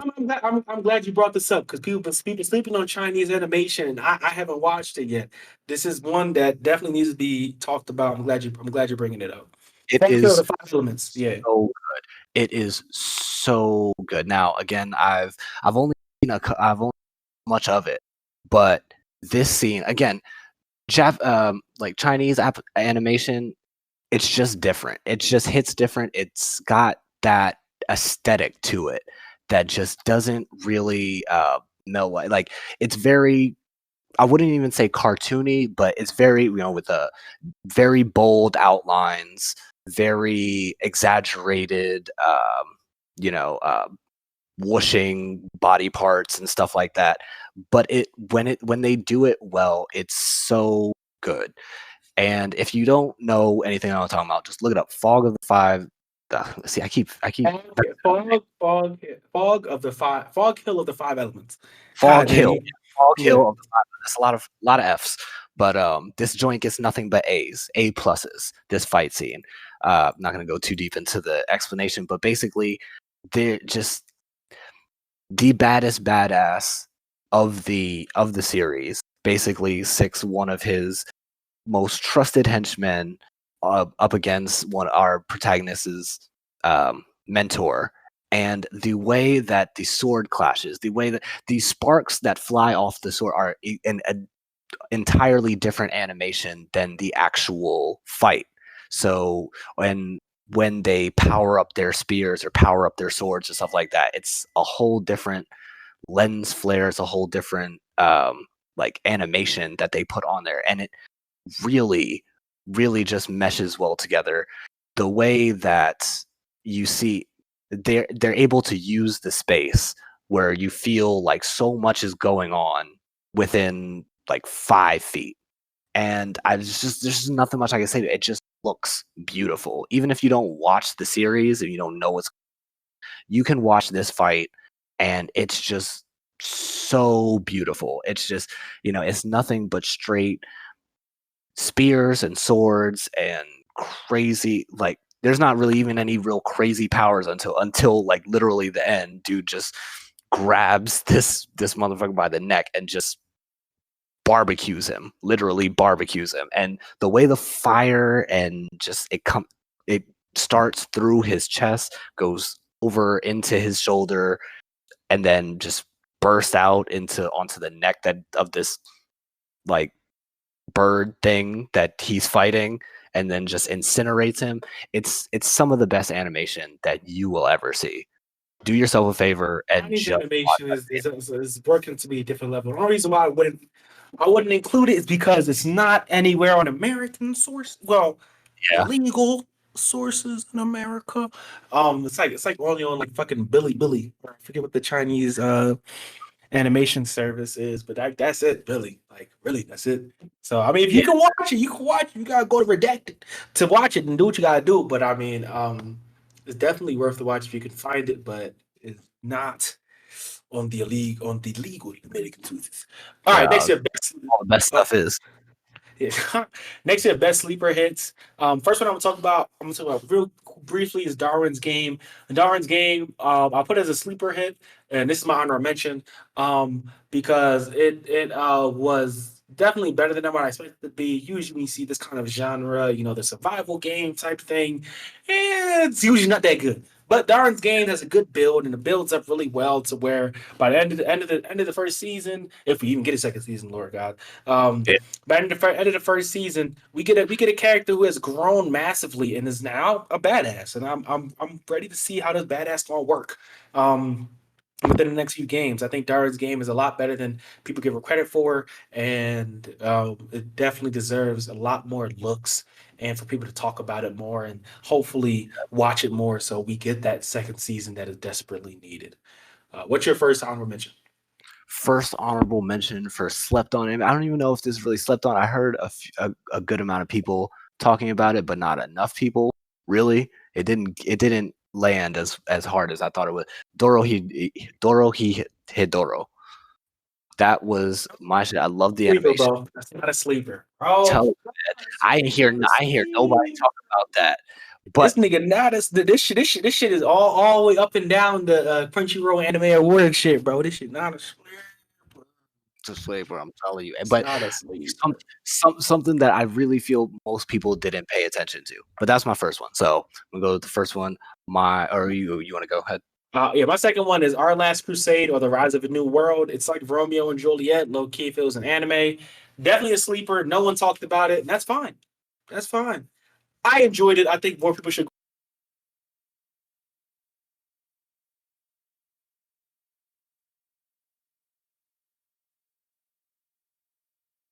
go ahead and watch it. It's a great watch. It's fantasy world type thing, but they're good. They give what's necessary. They give what's necessary, and it's just a good story, a good lore. And I mean, I'm hoping it gets another season. Probably won't, but I'm hoping it gets another one because I'm really interested in where else it could go. But yeah, it's definitely a big sleeper hit. I think that I feel like you give that shit a chance. Because I feel like a lot of people that they're Give just that like, shit a chance, man. no, I'm good. And I'm just like, no, come on, man. Give the shit a chance. Watch a couple episodes. You only need like 2. You only need 2 episodes. That's facts. What's your second honorable mention? Second honorable mention would definitely be. Oh wait, no, that's number 3. My second honorable mention that I feel like nobody's talking about right now is BNA, Brand New Animal. This it was in Japanese. I think technically, no, yeah, it came out in April in Japanese, and then it came out in May in Japan, and then April over here. Brand New Animal. It's, and I'm gonna get some heat for this. I know it's what I feel like I wanted from Beastars. It's just it's good, and I'm not with the furry shit. I'm not with it at all. I can't. But this, You don't have to preface with that, man. It's anime. Anime does everything. You know what I mean? It's not like you saying you trying to fuck with them. That's not what you're saying, bro. You just saying it's a exactly. good show. But this, yeah. But the way the main character surprised me with just how she is supposed to be human, but technically she's this beast hybrid now, and now she just gets thrown into this entire world of like this whole city of animal beast men type thing. It's just the way she starts interacting, and it's almost like a coming of type story where it's just like, prejudice that you might not even know that you have, and then all of a sudden you're put in that group, and then you realize like, hey, like these prejudices kind of like, I was kind of stupid for that. So I give it a lot for that, for that realization. And plus the animation is great. Studio Trigger, always A1 with Studio Trigger doing some. And the fight scenes, while they left some to be desired, like I thought they did the job. I'll say this: BNA, we reviewed it on our pod. I did not like BNA that much. It felt like, my problem with BNA is it has some good episodes, but for the most part, I felt like it was generic. It was generic. To me, it felt like it was generic anime. It was like anime of generics. I still give it 86% for our score because I thought it was good. It was good generic, like, you know what I mean. It wasn't name brand, you know what I mean. It wasn't Honey Nut Cheerios, but that shit was mad close. You know what I'm saying? Like it was It just felt like it was generic in some areas. But I do think Brand New Animal is worth the watch. I do think Brand New Animal is worth the watch. Definitely. I think based on the animation, if you love Studio Trigger animation, you will love the animation of Brand New Animal. Yes, exactly. Yeah, so that's a good one, and yeah, it's not everybody's cup of tea. But if you fuck with Studio Trigger, then there's a good chance you're gonna fuck with this series. Yeah, sure. That's true. Studio Trigger does its thing in this series. It does exactly what you want it to do. My number 3 for best sleeper hits we have is Inspector. Another dropping it. Actually, you know what? This is hard. There's another sleeper hit I want to put in here. Real quick, I'm gonna talk about it real quick. I'm gonna just mention it real fucking quick. Okay. It happened. Am I thinking of Inspector? Oh my gosh, I can't remember the fucking anime now. Lord Jesus, Lord, I'm about to look it up. But yes, I'll talk about this real quick. My number three is Inspector. Inspector is it was an amazing show that did like so much right. Like I don't love the third act of Inspector, but it really gave us that mystical world and mystical slash what's it called? Mystical slash mystery, you want to say? You know what I mean? Like there's a lot of stuff going on and you don't know what exactly is though. Like you're like, what's going on? But then at the same time, it's like I have no clue what's going on. And it's I just love it. I love so much about what they do with it. It's fun. The characters, the best part for me, I think, is the character interactions. The way the characters interact with each other is really cool. It's really fun. The powers that they have is very interesting. I still think the third act fell short because it was dragging, but Yeah, I feel like it had like maybe like it could have dropped like 5 episodes. yeah, like it had like 3 episodes too long. Yeah. But besides that, it was really a good series, really interesting, really intriguing. And the other one I'm talking about is ID Invaded. Oh, Honestly, Oh, you yes. know what? You know what? I love Inspector. ID Invaded is my number 3. ID Invaded is my number 3 sleeper hit. We don't talk Smart. about this enough. ID Invaded is an amazing series. I love the way they do the crime. And this is another one, like, Psychopaths, that deals with the mental, uh, the psychology of a criminal. What is the Yeah, psychology of a criminal? And ID Invaded plays around with that idea throughout the entire show in a very nuanced and a very, it's not necessarily something you haven't never seen before, but it's never been done in the way that they do it. And that's what makes it such a fucking special show. The plot is interesting, the characters are good, and the way in which they handle solving their cases is just special. it's Just special. it's interesting. It's very like even with all the other like detective animes that you probably seen, they and that's what I loved about these old like Sherlock Holmes stuff. It's like they solve the mystery, but in a like in a way that you would never even think of. That's facts. That's facts. It's facts. I love. Um, that's facts. What's your number 3? All right, number 3 would be.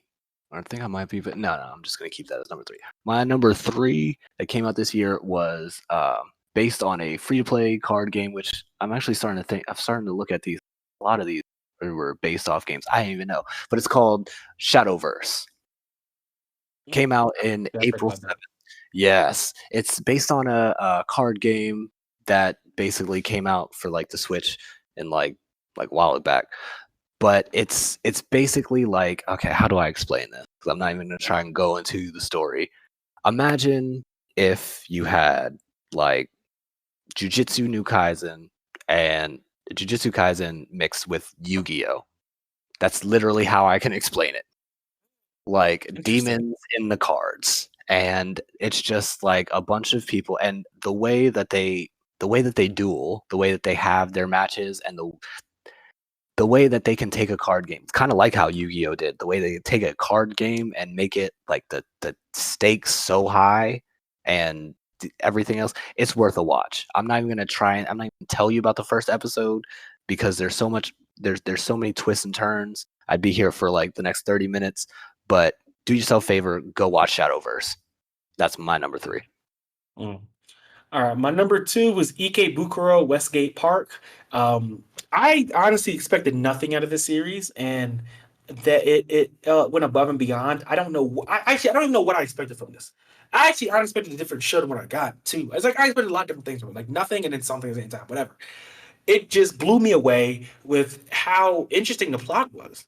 And it's slice of life in a way, but it's also detective crime-ish because like the main character is a guy who is like a crime solver. He's in a gang. He's not in the gang, but he helps both sides in a way. He keeps the peace within the city, and like it's interesting and it builds, and the way it builds is really from episode to episode is really fascinating. I love watching it. I love seeing the relationships between the characters, how he's friends with the blue gang, but but it's like it's all about peace and love at the end of the day. No one wants to fight. You know what I mean? Like these gangs here to protect the people, not to fight each other. And it's just, I don't know. Ikebukuro Westgate Park is a sleeper that I was amazed by. I was amazed by how good it is, and like the animation isn't anything special, but I mean anything special in the sense that it's I mean it's the standard quality, meaning that the people look good. There's no like bad frames, nothing that's gonna like make you look away from it. But it's like the story itself and the plots that it goes on. I love that storytelling. It's a storytelling again. I talk. It's like an older storytelling. Each episode, he's going on doing something different, and there is an underlying plot that's there, but doesn't really get talked about until we near the end of the series, which I love. Fuck the main plot line. Give me character development. Give me growth, man. Give me that shit first, and then let these niggas deal with some real problems. But it's there. It brims. It brims. The impending war brims. The indifference brims and everything. And he's fighting his hardest to keep the peace between these different groups inside Ikebukuro. And I love it. Yeah, It's a really good anime. IWGP. That is the shit. I need to finish that actually, but yeah, like the way that they really like set up the tension in between the different groups, you feel that shit. It's palpable. But yeah, Ikebukuro Westgate Park, that is the shit. IWGP, that is the shit. Make sure you watch that. What's your number 2? My number 2 is The Gymnastic Samurai. Now this is one that I haven't heard anybody talk about. What's that one? What's the Japanese name for that one? That's What is what do you say? How do you say I that remember. shit? I forgot. I didn't forget. It was on Funimation, and sometimes I don't watch the Funimation shits. But Yeah, but it's like um, Tenazio Samurai. yes, something like that. Yeah, we were talking about it before it came out, and then it came out, and then we stopped. Exactly. Exactly. Like I feel like everybody did that. It's like, okay, yeah, hey, this one coming out looks pretty good, and then it came out and nobody talked about it. I feel like it came out in a weird time. It was like October when that it came out, and it went to December. But this series is just pure fun. It's just like you got your samurai, super, kind of a trope in anime, but you got your super serious samurai that doesn't really do anything but hone his skills in being a samurai. And basically, when he gets in an old athlete's injury, basically as like at 29-year-old, his coach gets the injury. He retires, and basically comes to his old samurai friends like, I need you to coach, bro. I need you to do this, like. And just having an honor bound to him, he's just like, yeah, I'm going to use my samurai skill to teach these girls and teach these Olympic style men how to, do gymnastics. And it's just so wild because he's so stiff and he learns from the people doing it. And but yet somehow he's just crazy good at it, because though he's never done a flip ever in his life, he's somehow able to teach them. And at first he teaches them wrong. They literally keep falling in like the funniest ways. But the cool thing about this is that, what I always find interesting with non-battle animes is like how it can get me to really enjoy something that I wouldn't enjoy otherwise. They make gymnastics look like it's the coolest shit that you could ever be doing. Ever. The way that these dudes just be like flying through the air, catching the rings, then doing like another somersault flip onto like the balance beam. And then, like the way that it's animated and the way that they show these dudes like flipping through the air, it's almost like majestic. Like watching this shit, it made me like the story, like I said, it's very cliche. It's not even that much, there's not even that much to write home about it. But the animation, the way that it makes me literally want to go like try a handstand as I'm watching it and then probably fall and break my face. But the way it makes me want to do that, that's why I like this show. So that's sleeper hit for me, number 2. That's a good. I gotta watch that. I was looking forward to it, and I just kind of like it just fell on the back of my list, and I should have watched it. Anyway, my number 1 is Bofuri. Oh my gosh, I can't remember the full name for Bofuri. But Bofuri, I'm a real short. It's an anime about a girl who played video games, but she doesn't want to get hit, so she ups her defense to max. And I need to watch that. what I love about Bofuri is that, and it's the best part. Like it's the exact opposite of Sword Art Online, in the sense that there's no isekai type levels at all. At all. It's literally just a girl playing video games and having fucking fun. And I love that. I love that. We need anime like that. We need anime where people are just having fucking fun. Okay? Not everything needs to be life or death, okay? Yeah, some shit just can be fun. And it's like I love Bofuri for that. Bofuri is just a girl. She doesn't want to get hurt, so she ups her defense to max, and she does that, and she ends up becoming like fucking OP. And it's like hilarious watching her, grow in the game, and her working with new people in the game, like from different areas and everything like that. And it's a fun watch. It's a really fun watch. I enjoyed it immensely. I was like laughing every other episode, and the characters are precious. They're some like no one takes this game, and the people who do take it seriously get laughed at, as they should. Yes, because it's real life. it's a fucking game, man. It's not real life. It's a fucking game. And I just love that how they just they give us a few episodes as parts where she's in school and she's like falling asleep in school because she's on the game too long. I'm like, that's relatable. Like it hits on all the levels that a true video game anime should do. Like you either go SAO or you go Bull Fury. If you're anywhere in between those two, you fucked up. You fucked up. Yes. You either go one way or the other way. Don't go in between. You fucked up. So I love Bull Fury. It's my number one. I think everybody should give it a chance. Oh, what you got, man? What's your number one? Okay, so go with an anime. The second part of it by Madhouse. The second part came out in July. Went from July to September, and I didn't hear anybody talking about it. Was No Guns Life. Yeah, No Guns Life season 2 was actually really good. It was fire. You know what I'm saying? And except when they started doing those, when they did the CG fight at the end of the season. I was like, yo, look at me, bro. The whole anime, y'all doing 2D, and then for the most important fight, y'all say, nah, fuck it, we gonna put the CG in. I was like, yo. Dead ass, yo, CG is gonna be the death of me. You know what I'm saying? That's good CG, and we're gonna talk about it later. But I was just like, come on now. There is definitely some good CG. Dorohedoro is good CG, but then you just put it like you were talking about with Baki in places where it doesn't need to be, and it just ruins everything. It just ruins it. Oh my gosh! But yeah, go ahead. No Guns Life season 2 was really good.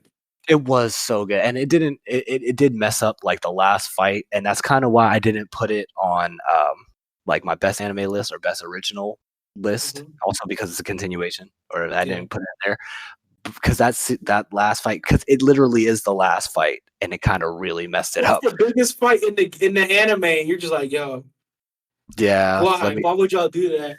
It's so like, especially when all the other fights look so good. All the other fights look so good. You know what I'm saying? They're not like, Jujutsu Kaisen level, but they're interesting and they're fun. Yeah. It's like, come on now. It reminds me of like a good way to put this is like if you were to put like FBMA, Full Metal Alchemist, and mix that with like Trigun. That's what this reminded me of. And it's just like, so like if it gave me the Trigun vibes where, where he has to, it's in Trigun, it was like a little girl, but in this is like a little boy that he has to protect and stuff like that. And it just like this giant, unstoppable shooting, killing monster. And this, I don't know, I have a soft spot for that father-son type of familial bond. It reminded me of, it's like The Mandalorian, basically, where you got this dude just basically shooting up everything, killing everybody. And then you got the kid, which is not completely helpless like Baby Yoda, but it's just like on the side, like, hey, yeah, that's my gun dad.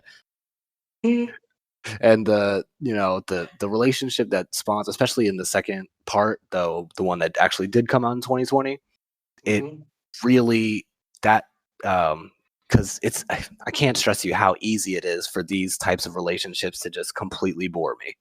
But this one, it really got to the heart of it all. It leveraged their relationship against the background, like against all the crazy shit that was going on around them, and how out of place it felt.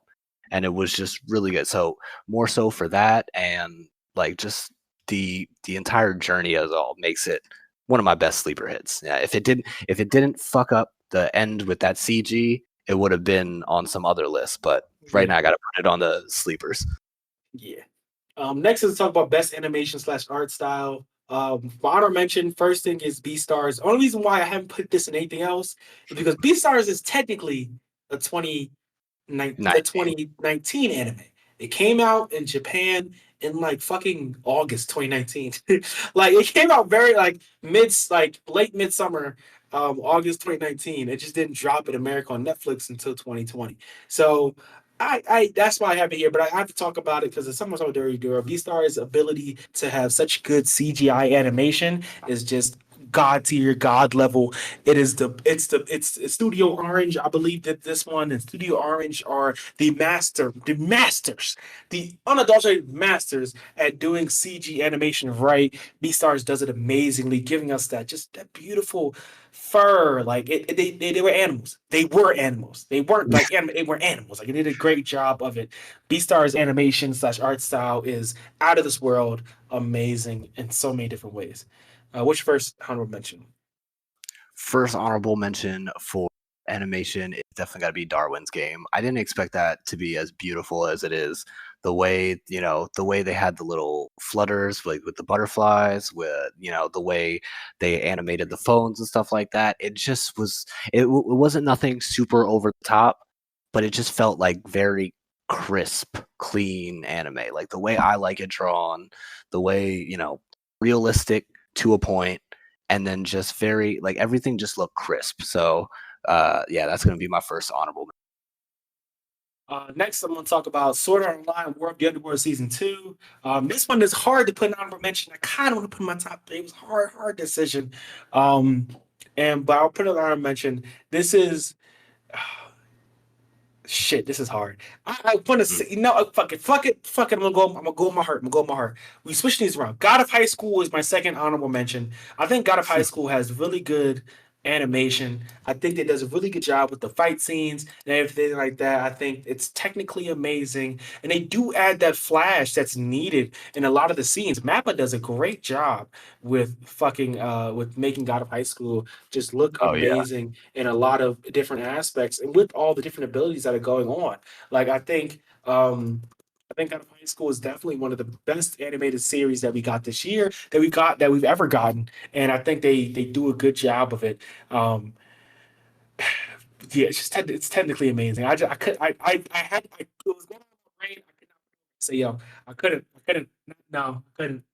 But God of High School is still really good to look at, and the fight scenes, the fighting animation is above top tier. When it comes to technicality, just above top tier. There's only a few anime I think that can even battle with it when we're talking about just on the technical front of animation. What's your second honorable mention? Second honorable mention. It has to be honorable mention. It has to be God of High School, because as much as much as it annoys me sometimes, like those fight scenes, the way it's just crisp, it's clean, like I just said, and the Mappa knows what they're doing. Like a lot of the shit that Studio Mappa does, it's just I'm already a sucker for, and like that's one thing about God of High School that always gets me is the animation. So I got to put that in my honorable mentions. Agreed. Next up, number 3. That's a War of the Underworld Season 2. And I guess it's Sword Art Online. Sword Art Online, from the beginning of Alicization, A1 Pictures said, you know what, we're just going to make the best animated fights in history. And that's just it. And they've done it. They've lived up to that. SAO's fights are flashy. They're technical. They're beautiful. They're cinematic. Oh my gosh, those fights. I cannot think. The only people who have done something as good as Fate Unlimited Budget Works. They're the only ones that was able to just create this all-inspiring fights that just are just unrivaled. Again, I'm not talking about all the animation, because we got some other frames, and not frames that are bad, but like a lot of CGI background people from time to time. I can't talk about that. But we just talking about solely. I'm just talking about the animation of the fight scenes. Fucking amazing, like unrivaled. There's no contemporary out right now that is making doing fight scenes the way A1 Pictures is doing fight scenes. I'm sorry, no one's doing it like them, except for Fate, except for the Fate movies, and their movies, so I don't even count them. Grand Order, maybe, but besides that, SAO is just doing it at a different fucking level when it comes to these fight scenes. It really is. They captured the greatness of that first season. It's like watching a fucking movie. It's so amazing. I can't. It brings tears to my eyes sometimes. It's who are you telling? Oh my gosh, that Cooley fight, I almost cried. I swear I did, because just how it's not only how good it looked, just they did so good with it. Anyway, what's your number 3, man? So good. Number 3, and I have to put it as number 3 just for like what you were saying earlier. You have to get it from Reducted. It's definitely going to be Fog Hill of the 5 Elements. Just it's so different. It's so that Chinese animation is just so different, so crisp, so clean that it just not only does it visually separate itself from all the other anime that you will ever see. This not just this year, but in the last couple years. Though it's so clean with its fights. It's so just the way that things are stylized, but also look realistic and dangerous at the same time. The way they'll shoot fire, and it's like a fire painting, like they do in them old Chinese like paintings, but it still looks devastating. Like it looks like this person is being barbecued, but beautifully, like on art, he's being barbecued, and again, it's really hard since you have to get it redacted, that it's just really difficult. But if you can get your hands on it, definitely watch this show, or just honestly just go ahead and watch the fight scenes on YouTube, because it's that good. The animation is just that good. Next, my number 2 is Great Pretenders. I think Great Pretenders is one of the best unique art styles that we've seen come from this year in an anime in general. It's very unique. The different color palettes, the way that they show the distinction between different areas, between the sunlights, the shadows. They do a lot of really interesting, a lot of really cool stuff with the art style and the animation in the show. And I think I love it. I love it from everything. It's colorful. When it's dark, it's dark. When it's bright. And they do a really good job of just balancing those two different levels within their show, within each episode, and within each heist, which takes place in a different area. They do a really good job with it. I can praise Great Pretenders for a lot of things, but one of the main things is I really, really, really love the art style. I really love it. Yeah. Just like you said, the fact that it takes place in so many different areas, it's striking. You know what I'm saying? Even something that I even talk about, one of my favorite animes, My Hero Academia. You're always against the same backdrop. Even when they were somewhere else, which is what I was saying about this last season. Even when they were, in the what do you call it? I just call them the Yakuza, but it's like when they were in that Yakuza headquarters, it was literally just a dungeon, dark walls. Yeah. You know what I'm saying? There was nothing there. And when you juxtapose that with Great Pretenders, it's vivid. You know what I'm saying? It's the different colors. And like you said, they're going from one place to another, and no two places look even remotely the same. And I always applaud a developer that can do that. So A+. What's your number 2? My number 2 is gonna be The Promised Neverland. Okay. It's just something about it. It's just very. Promised Neverland 2020 anime though. So you keep trying to slip onto the list. You keep trying to slip shit on the list. Hold on. The Promised Neverland is 2021. You trying to slip shit on the list, nigga. Technically, I could say the second season, because that just came out that came out in 2021. That you trying to slip shit into 2020, nigga. No, and it's next year. Oh damn, yeah, damn. Yo, my sense of time. Yeah, it is January. My sense of time is all day. I could have swore The Promised Neverland came. Well, technically, it came out here. It came out here last year. Yeah, but it came out as 2019. It's 2019. Okay, 2019. It is not a 2020. You about to lose your chance. You about to lose your number 2. No, okay. But okay, so I'll go to the next one, with another technically Chinese animation, but it's not as hard to get. It's goddamn what the fuck what's that name? The Cat King? Is that what it's called? See, because now I'm looking at the Japanese name, which I cannot pronounce. So now I have to look at the damn thing. Am I end up losing my damn chance? Hold on. They got her furiously Googling. Oh my gosh, gotta get this. Gotta get number two. No, because it's like I'm a butcher this goddamn name. Oh my goodness. Kaizen. Watch. You know what? You go ahead. Let me look this up real quick, just so I say this right. Art style is Toilet Bound Hanako-kun. The best thing about this is Oh, that it gives us the manga basically lifted right off the page. Toilet Bound Hanako-kun has such a unique and artsy art style that it doesn't, it feels like anime that's not anime. It feels like you read like a virtual novel in a way, but it's not stop motion. It's active. And what we talked about with great potentials with the different backgrounds, when we go into each of the different folk tales, I forget exactly what their name is. It's been a while since I watched it, but they each have a different and distinct area of space within there that is so much different than every other one, and it still gives that lifted off the manga feel. The transitions, the way that they do exposition, the way that they do everything is accented by the art style and animation that they do in the show. So about Hanako, and again, it's a marvel of animation and art style. I think it's amazing. The only other anime I think that can even rival it when it comes to what my opinion is Children of the Sea, which is a Netflix anime, which also is the same thing. I love it when we have that kind of ripped off the page art style animation. It gives us that authenticity, I feel like, that makes it really feel not like a period piece in a way, but then also kind of gives it its own unique pathway that no other anime can cross in front of it with. And Show about Hanako-kun marveled with me at the beginning of the year and in winter 2020, and it has continued to stay in my mind as just a marvel of art style and animation, and it deserves its flowers. But yes, that's my number one. Did you find it yet? Okay, now I'm gonna switch it up. Okay, so Okay. actually, an anime that I named earlier, I'd say Rail. What is it? Yeah, a certain scientific railgun T. Yep.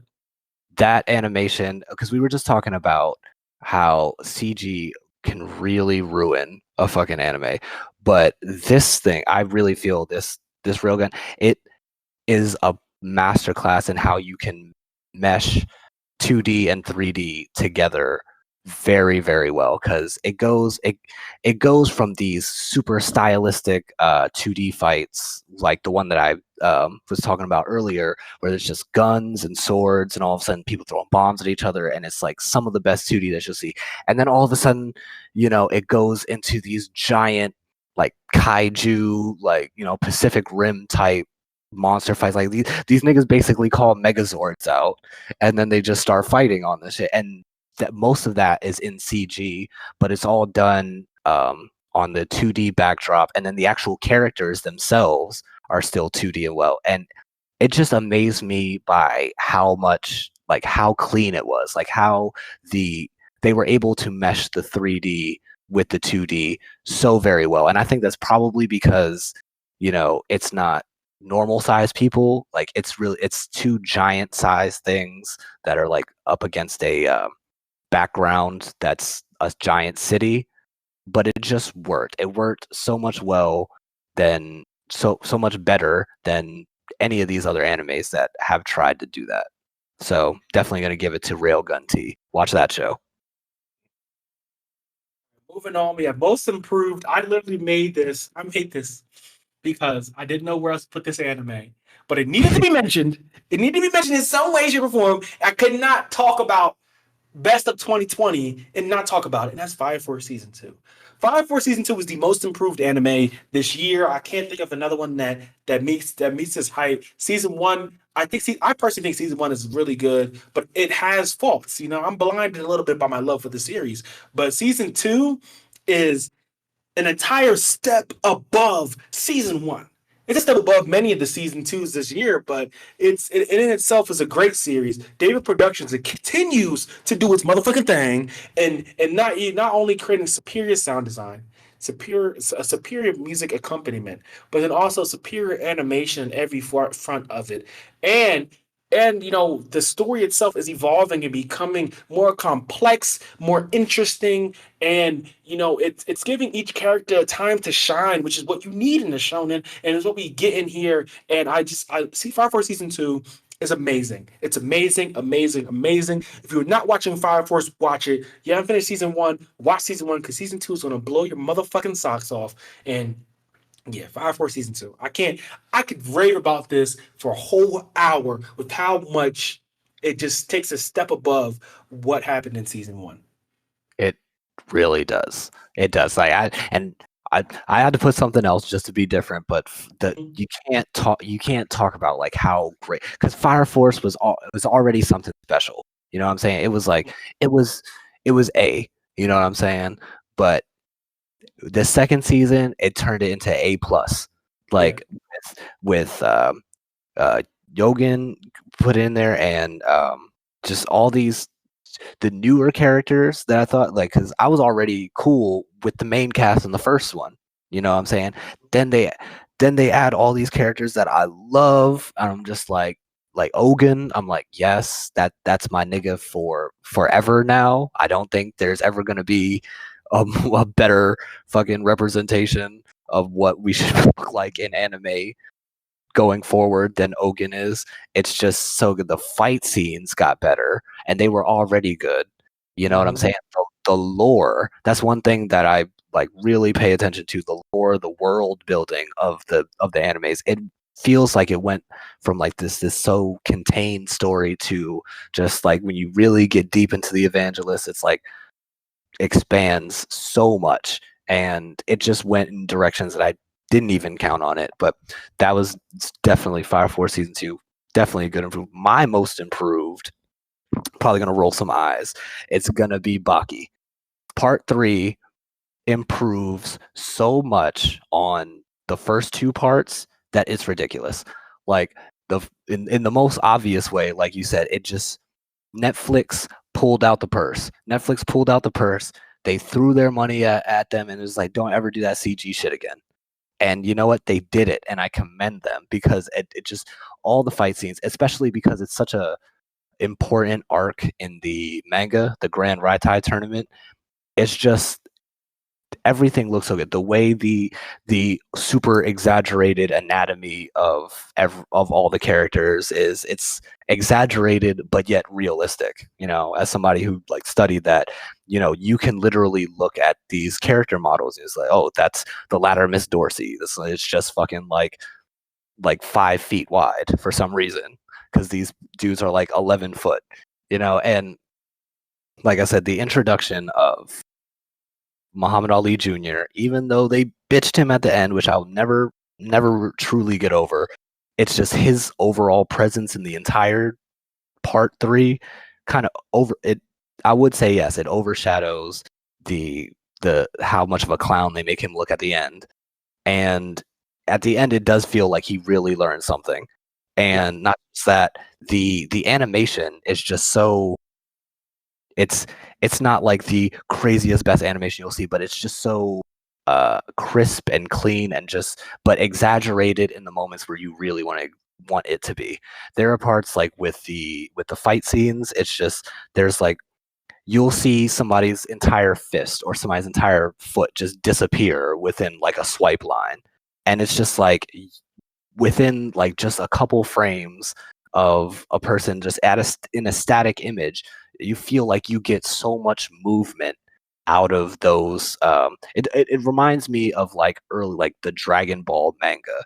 If you remember, like those were like pages, but the way that the Toriyama would use paneling, and the way that, you know, the characters would jump up or have their bodies contort in certain ways, it's almost like your brain puts in those images that aren't there, and you can see like, okay, this dude's foot went all the way from the floor like to above this guy's face, and then back down again on his forehead.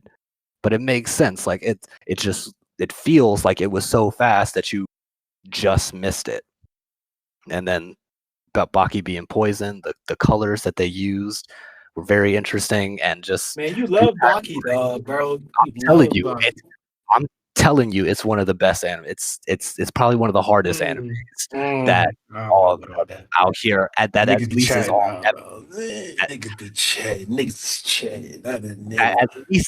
Netflix. I'm telling you, you know, that CG definitely fucked it up. But part 3 of Baki makes the first 2 parts, it just elevates it so much. So that's what I'm putting. Y'all agree with that, man? I'm gonna need y'all to tweet me. It's my deck. Niggas is Chad. Niggas is Chad. Next, we'll talk about before. So we have 2 more sections left. We've been going at this for a minute, you know what I mean? But you got to talk. We have two more sections left. We have most disappointed, and then lastly, the best overall anime, the best overall anime of the year. I'm gonna run through most disappointed. Do you have any most disappointed? Yeah, let me just. I'm gonna Alright. just run through all three of Alright. them real quick. I'm gonna run through. Nope. I'm gonna go first real quick, and you got it. Yeah, go ahead. First, number 3. I'm gonna talk about is Plunderer. Plunderer was disappointing because I'm okay with edgy, but they went too far. They went too fucking far. They went too far. Okay, I'm okay with it, but they went too far, and there was no point to it. It was dumb. It was stupid. Plunderer is a bad show. I don't know. Oh my gosh. It's a bad show. It did too much. It did too much. It has such an interesting fucking premise, and it was just so disappointing in how it just it was just it became, oh man, this man likes women, oh gosh, he dresses up as Brandon Peep, he dresses up as a character so he can look up women's skirts. That's funny. No, like, oh, the thing, no, the world ending thing or whatever, it likes to touch titties and shit like that. Like, come on, bro, like that shit is, You know, like, the premise of Plunderer is so fucking interesting just to be ruined by this horrible writing. I just don't get it. It's like the premise is so interesting just to be ruined like that. It's just it bad. really is. They were just like, you know what this needs? More Roshi. Roshi Like, this. it is just so bad. Next, we have Wandering Witch. Wandering Witch was disappointing because Elena is a pussy. Elena's a pussy. Like her mom said, don't get in no trouble, and she doubled down and said, I will never help anybody unless it threatens my person ever again. And Wandering Witch, I expected to get some of that. Oh my gosh, I can't remember the anime right now. I can't remember right now, but just that story of the wandering character, and like we see different worlds and different countries and different systems like that, but she just be letting niggas die, and I'll be like, yo, you powerful as fuck, you just let niggas die. Like, it was just disappointing. And then, like, there's an episode with a slave that was just very distasteful. There was the episode Yeah. where she like has the thing with the flowers, and she lets the flower zombies just kill an entire country basically, and I'm just like, bitch, the fuck? Like, do something. It's like it is just so underwhelming with how selfish and how self-absorbed she is. And some stuff I'm okay with, but like it just goes to a point that's just horrible. The number one most disappointing, y'all knew this was coming. God of motherfucking high school. So disappointing. Like, why? Why did you rush it? Why did you rush the story? I've read some of the webtoon. The Yeah. story is really good. It's a good story that builds really nicely, but not when you're adapting like 50 fucking chapters an episode. What is your problem, Mappa? Maybe it wasn't Mappa who did it. Maybe it was somebody else. But whatever team decided to put fucking 50 chapters in an episode, decided to put a wedding, a friend fight, and a divorce all into one episode, I need to talk to you. I need to speak to you because you fucked up. Okay? It could have been amazing. It could have been the next after Tower God. Could have really upped the ante on Korean webtoons and the ability for them to battle the shonen level. And you fucked up. Oh, It didn't have. We didn't need to get. We could have ended at the first. We could have ended after like the first end of the tournament. And people would have been like, yo, this shit is building. This shit is good. Oh yeah, nigga. They spent 5 minutes on the power system. 5 minutes, and that's it. That's it. The power system was like a passing thought. It was a passing thought. That's what the power system was in the anime. And I'm just like, y'all fucked up. Like, this could have been great. Like, this is the most disappointing because it had the most potential to be amazing. And they just said, fuck it, we don't care. They said, people like hands, right? People like fights, right? We're just gonna put all the fights, every single fight, for about 200, 300 fucking chapters into 12 episodes. I'm thinking just like, what? Like, come on. Yo, Like, no, nope. they just The way that they just astronomical fuck up. from fight to fight, it was wild. Astronomical fuck up. Oh my gosh. Dude, if it wasn't as beautiful as it is, it would be a complete failure. Astronomical fuck up. What's your disappointments? Doesn't have to be three. Three disappointments. My number 3, I'm gonna put, because it was the same as yours, even though it wasn't that big of a disappointment for me. I put God of High School for all the same reasons that you put. Just the only thing that saves it is the fight scenes for me. And yeah, that's pretty much all I can say. the second one that I was personally hyped for, and I guess like nobody else really was, but I was personally hyped for, and it just let me down. The Millionaire Detective, Balance Unlimited. This had such a great promise, especially because the first 2 episodes are so good. It's basically like the title is exactly what it is. It's a detective and he's a millionaire, and his balance, that shit is unlimited. He can buy whatever the fuck he wants. And it's worked in such great ways because he has to team up with like a regular police officer. And it's so funny too, their dynamic, because the dude's like, broke. This dude's rich. Their dynamic is great. The mysteries themselves, or the cases that they get sent on, are intriguing, and the first, like I said, first 2 episodes, really great. Everything went went downhill. Nothing made sense. Plot holes. The dude that's rich, he was very charming at the beginning, but then it just becomes like, it's like, oh, I could just buy this. And then it's just like, okay, like, do you have any other discernible personality traits other than, pulling out a rack? I guess not. And just like you said, the way it started had me really excited. The premise had me really excited. And then it just, from like the 3rd episode on, just completely went downhill. And my number 1 disappointing anime of all time, I said all time, of 2020, would be, it almost felt like all time, was this new Digimon that came out. I've heard people liking it though. I've heard people liking the new Digimon. Oh no. I mean, to each his own. You can like it. There's just some stuff. There's so many inconsistencies. I'm a Digimon guy. You know what I'm saying? Like, that was my shit, second to Pokemon when I was a kid. I even had the little Digivolver and everything. And the way that, it sort of makes sense. And I feel like there's too much of a gap in between these people's ages. I do commend them for bringing back the old group, but older. You know what I mean? Like, instead of just introducing a whole bunch of new people. But it feels like they wanted to age them up, and they wanted to almost like mature it so much that they feel like different characters.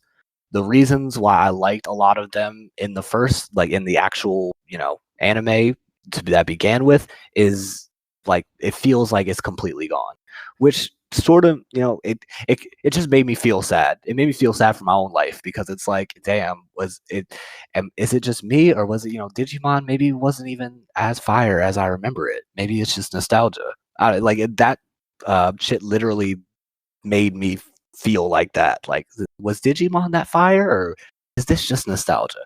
And that was probably the most disappointing feeling I've had watching an anime all 2020. All right, shit, niggas. I heard good things about Digimon, but okay. Hey, I haven't watched it, so I ain't got no comments. I ain't gonna say shit about it. Hey, come tweet me, Blerd Central. Let me see. Talk about it.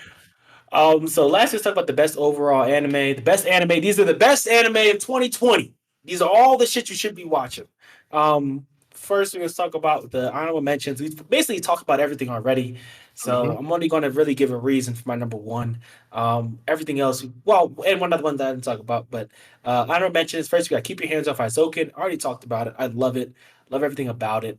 I think it's a really great show, and I think everybody needs to watch it. Next is you go next. We go around back and forth. You go next.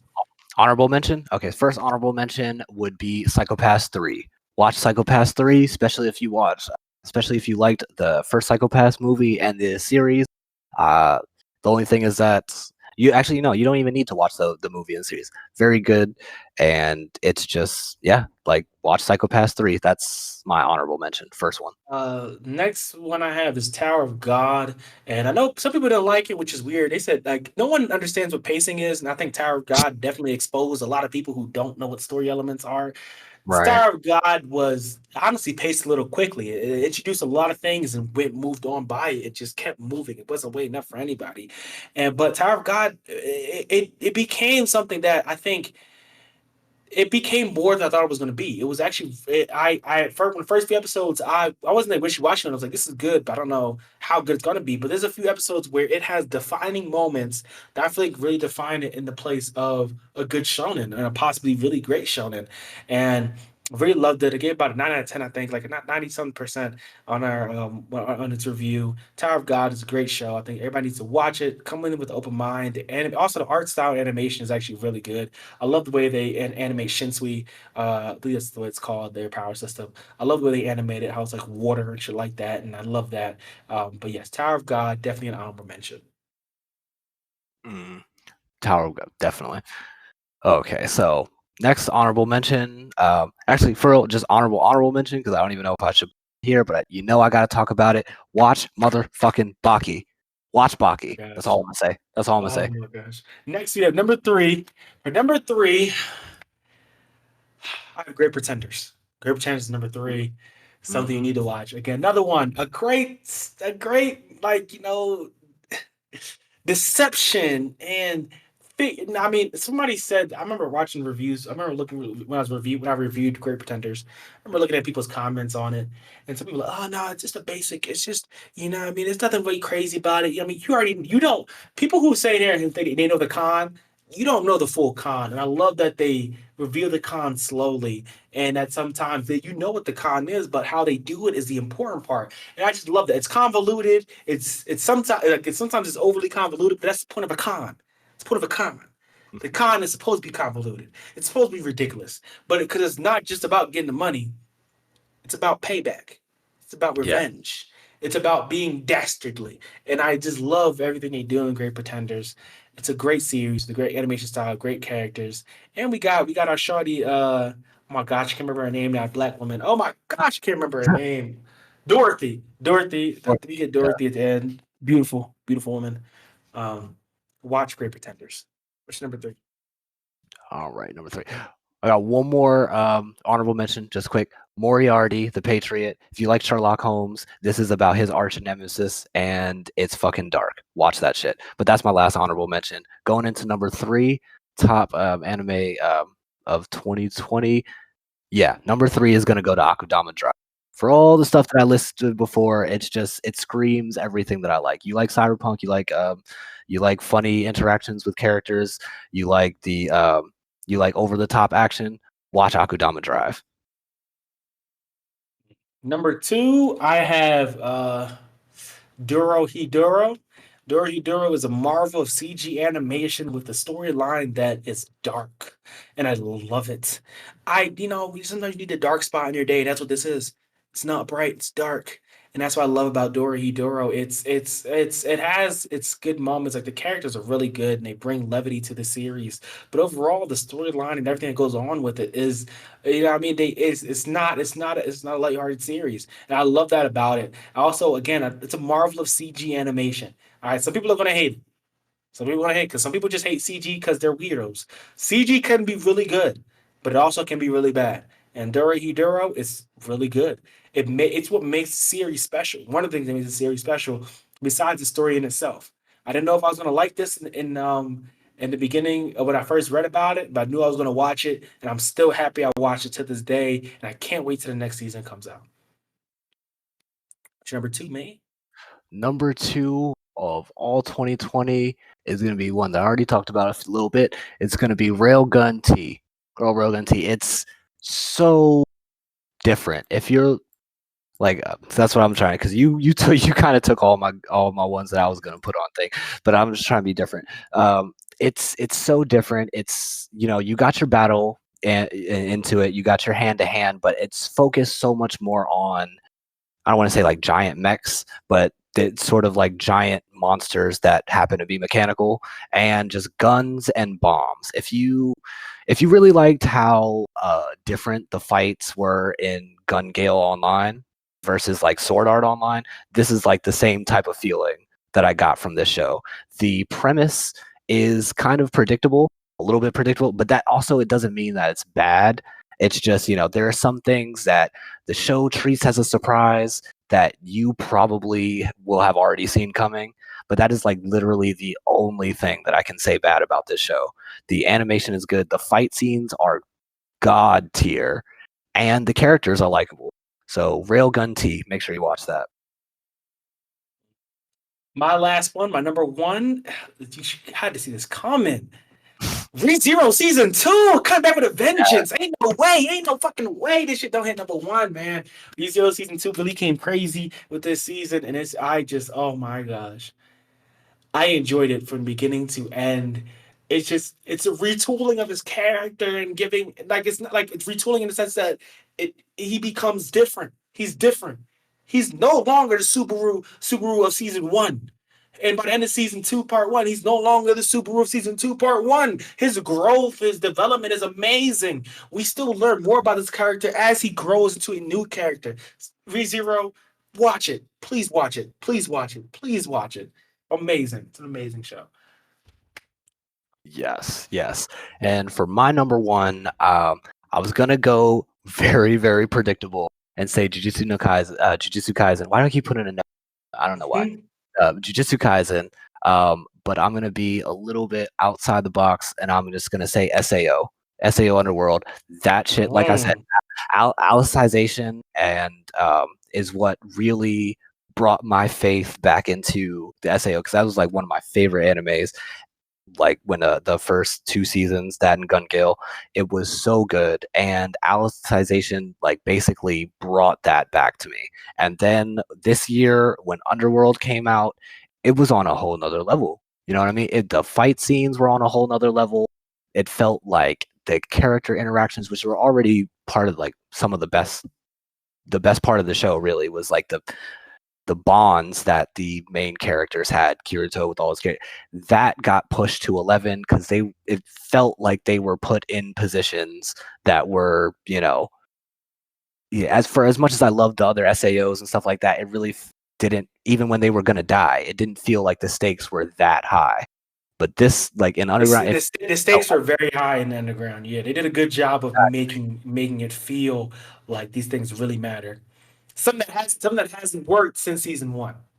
Exactly, and hasn't worked. And even when you put it up against season 1, it's on a whole nother level. You know what I'm saying? So it took the best of the series and just made everything about it better. And again, like when you can do that, and I feel like there's nowhere else for the story to go, that just gets so many more points for me.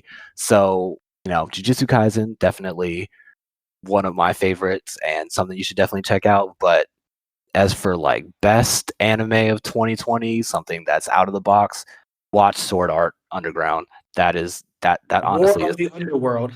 Why I say Underground? I need to go to sleep. It's like 11 o'clock. Oh my gosh. But that's all we have for the best anime of 2020. Going to quickly run through the news. Not gonna sit on it too long. Going to quickly run through it as quick as I can because y'all been here a while. Again, best anime 2020. You got number 1 ReZero season 2. Number 2, Great Pretender. No, number 2 Dorohedoro, and number 3 Great Pretenders. And also watch Tower of God. Keep your hands off Aizoken as our honorable mentions. So definitely must watches. I hope you guys enjoyed it. But let's get into the news real quick. First, we have Crunchyroll streams original Digimon adventure anime in Europe, Middle East, and North Africa. So if any fans from there and you want to watch, Digimon Adventure again, then it'll be coming your way through Crunchyroll soon. Next, we have a distributor unable to simulcast redo of a healer anime in Germany. I talked about this anime before, and I wasn't sure if it was the one I was thinking about. It is the one I was thinking about. Redo of a healer is not for children.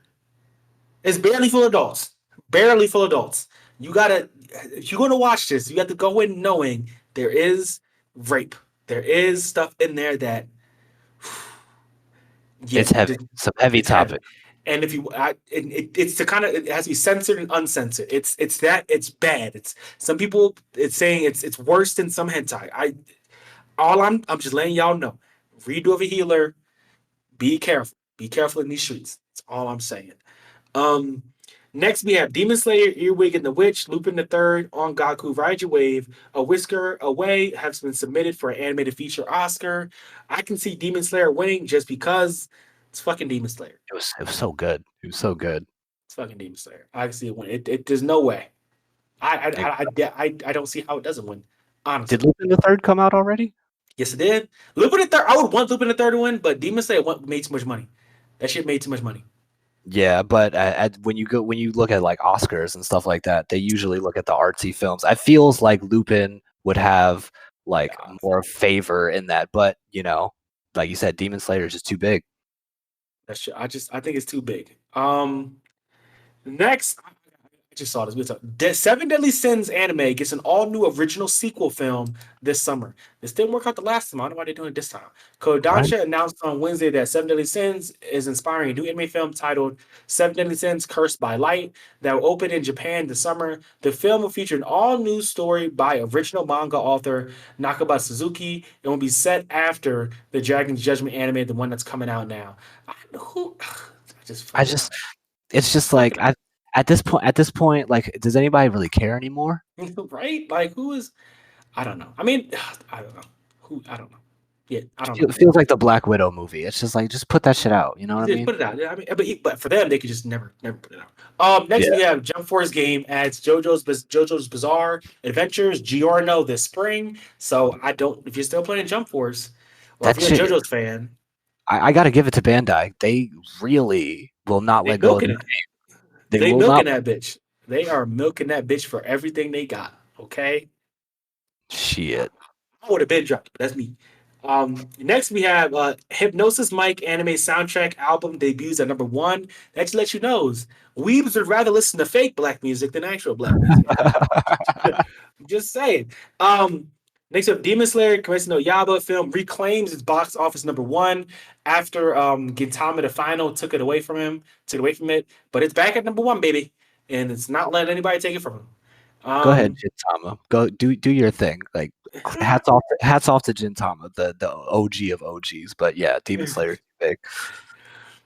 Next we have Yakuza Like a Dragon gets an Xbox Series X, Series S, Xbox One, and Windows 10 release in Japan on February 25th.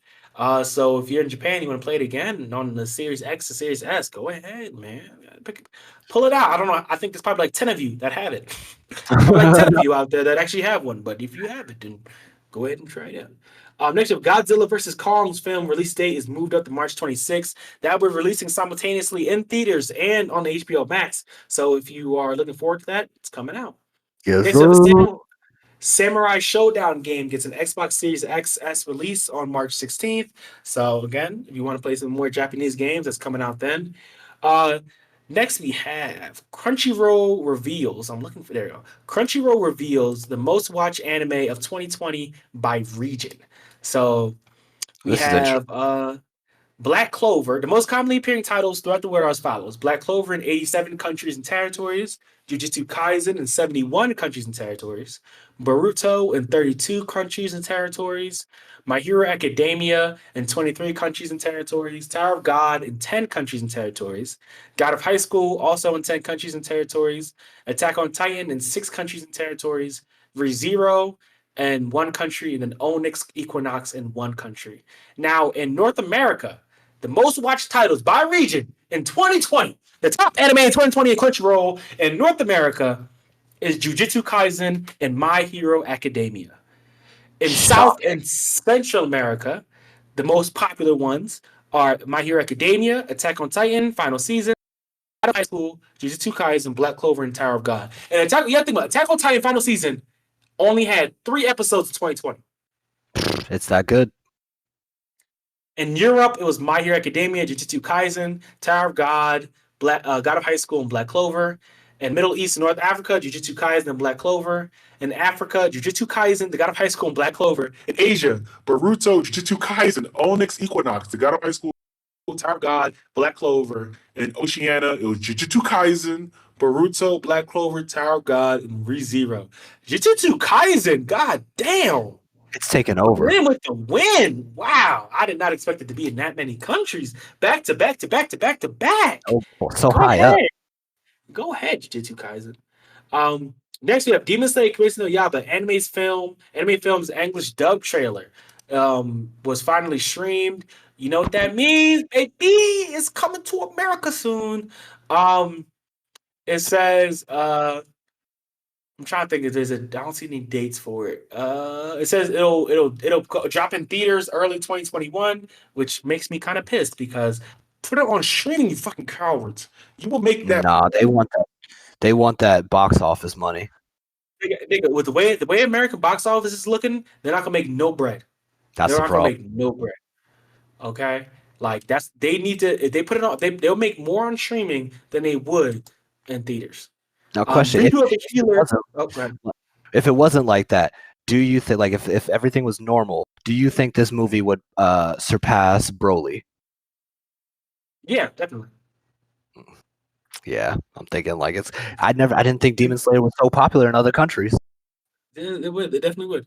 The Redo of a Healer official Twitter account issues a content warning. The message translates as follows: the program is fiction and bears no relation to any existing person, place, or organization. Furthermore, the content is not made to endorse any specific way of thinking, or belief. The work also includes extreme violence. Children and young people are advised against viewing.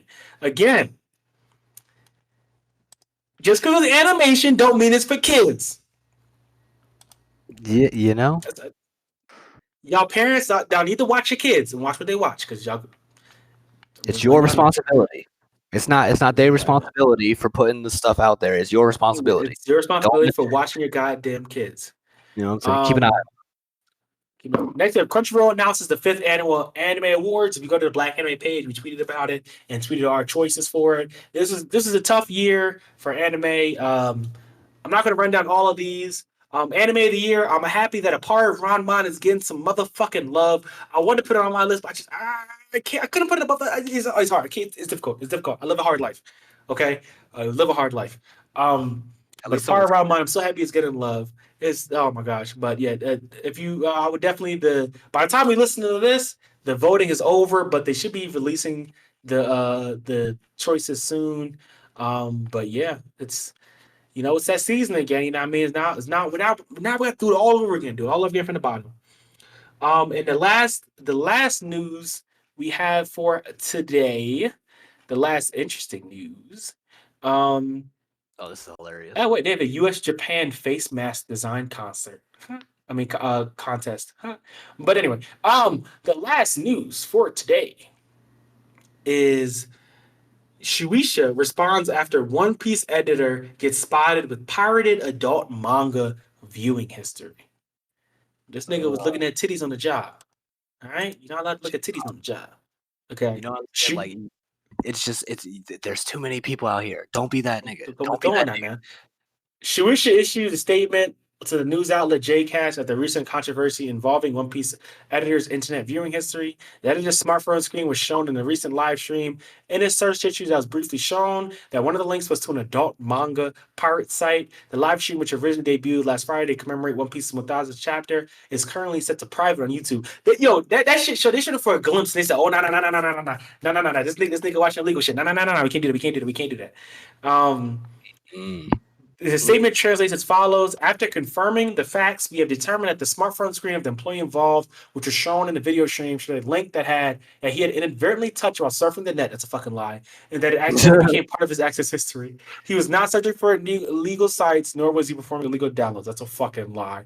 Regarding the use of one's personal device in a live stream, as a company, we cannot recommend this practice, and we have issued a firm warning. We deeply apologize for causing concern among viewers of the live stream and fans of the manga. The video has currently been made inaccessible due to technological reasons on YouTube's end. Also a fucking lie.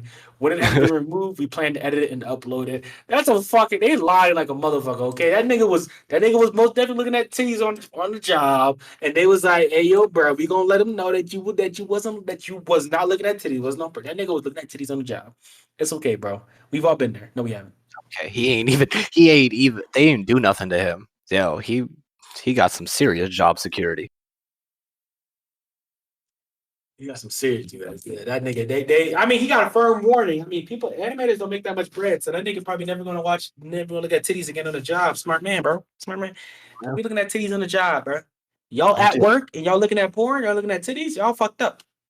Wait till you get home. It's still gonna be there when you get home. Okay. Bookmark it on Twitter, and then when you go choke that chicken when you get in the crib. But that's everything. Let's do our last words. What you got? What you got, my man? Watch Baki. Watch Baki. The dude rips other dude's fucking face off. That's fucking funny as shit. All right. My last words is watch Izoken. Um, watch Izoken. Watch Keep Your Hands Off Izoken. If you haven't watched yet, watch it, please. I'm begging you. Exactly. Please. Oh, watch Keep Your Hands Off Izoken. It's definitely worth the watch. I don't have any slander today. I know I love slander, but I don't have any slander today. But keep your hands off Izoken, and you know what I mean. Have Yeah, a don't great day, man. The pandemic is still out here. Wear your mask. Even if you get your vaccine, you gotta get 2 shots. You gotta get 2 shots of your vaccine. I'm gonna teach you something that your science teacher not teaching you. You gotta get 2 shots. The first one, it only gets you around like 50%. The second one, that's the 90% shit. Get 2 shots.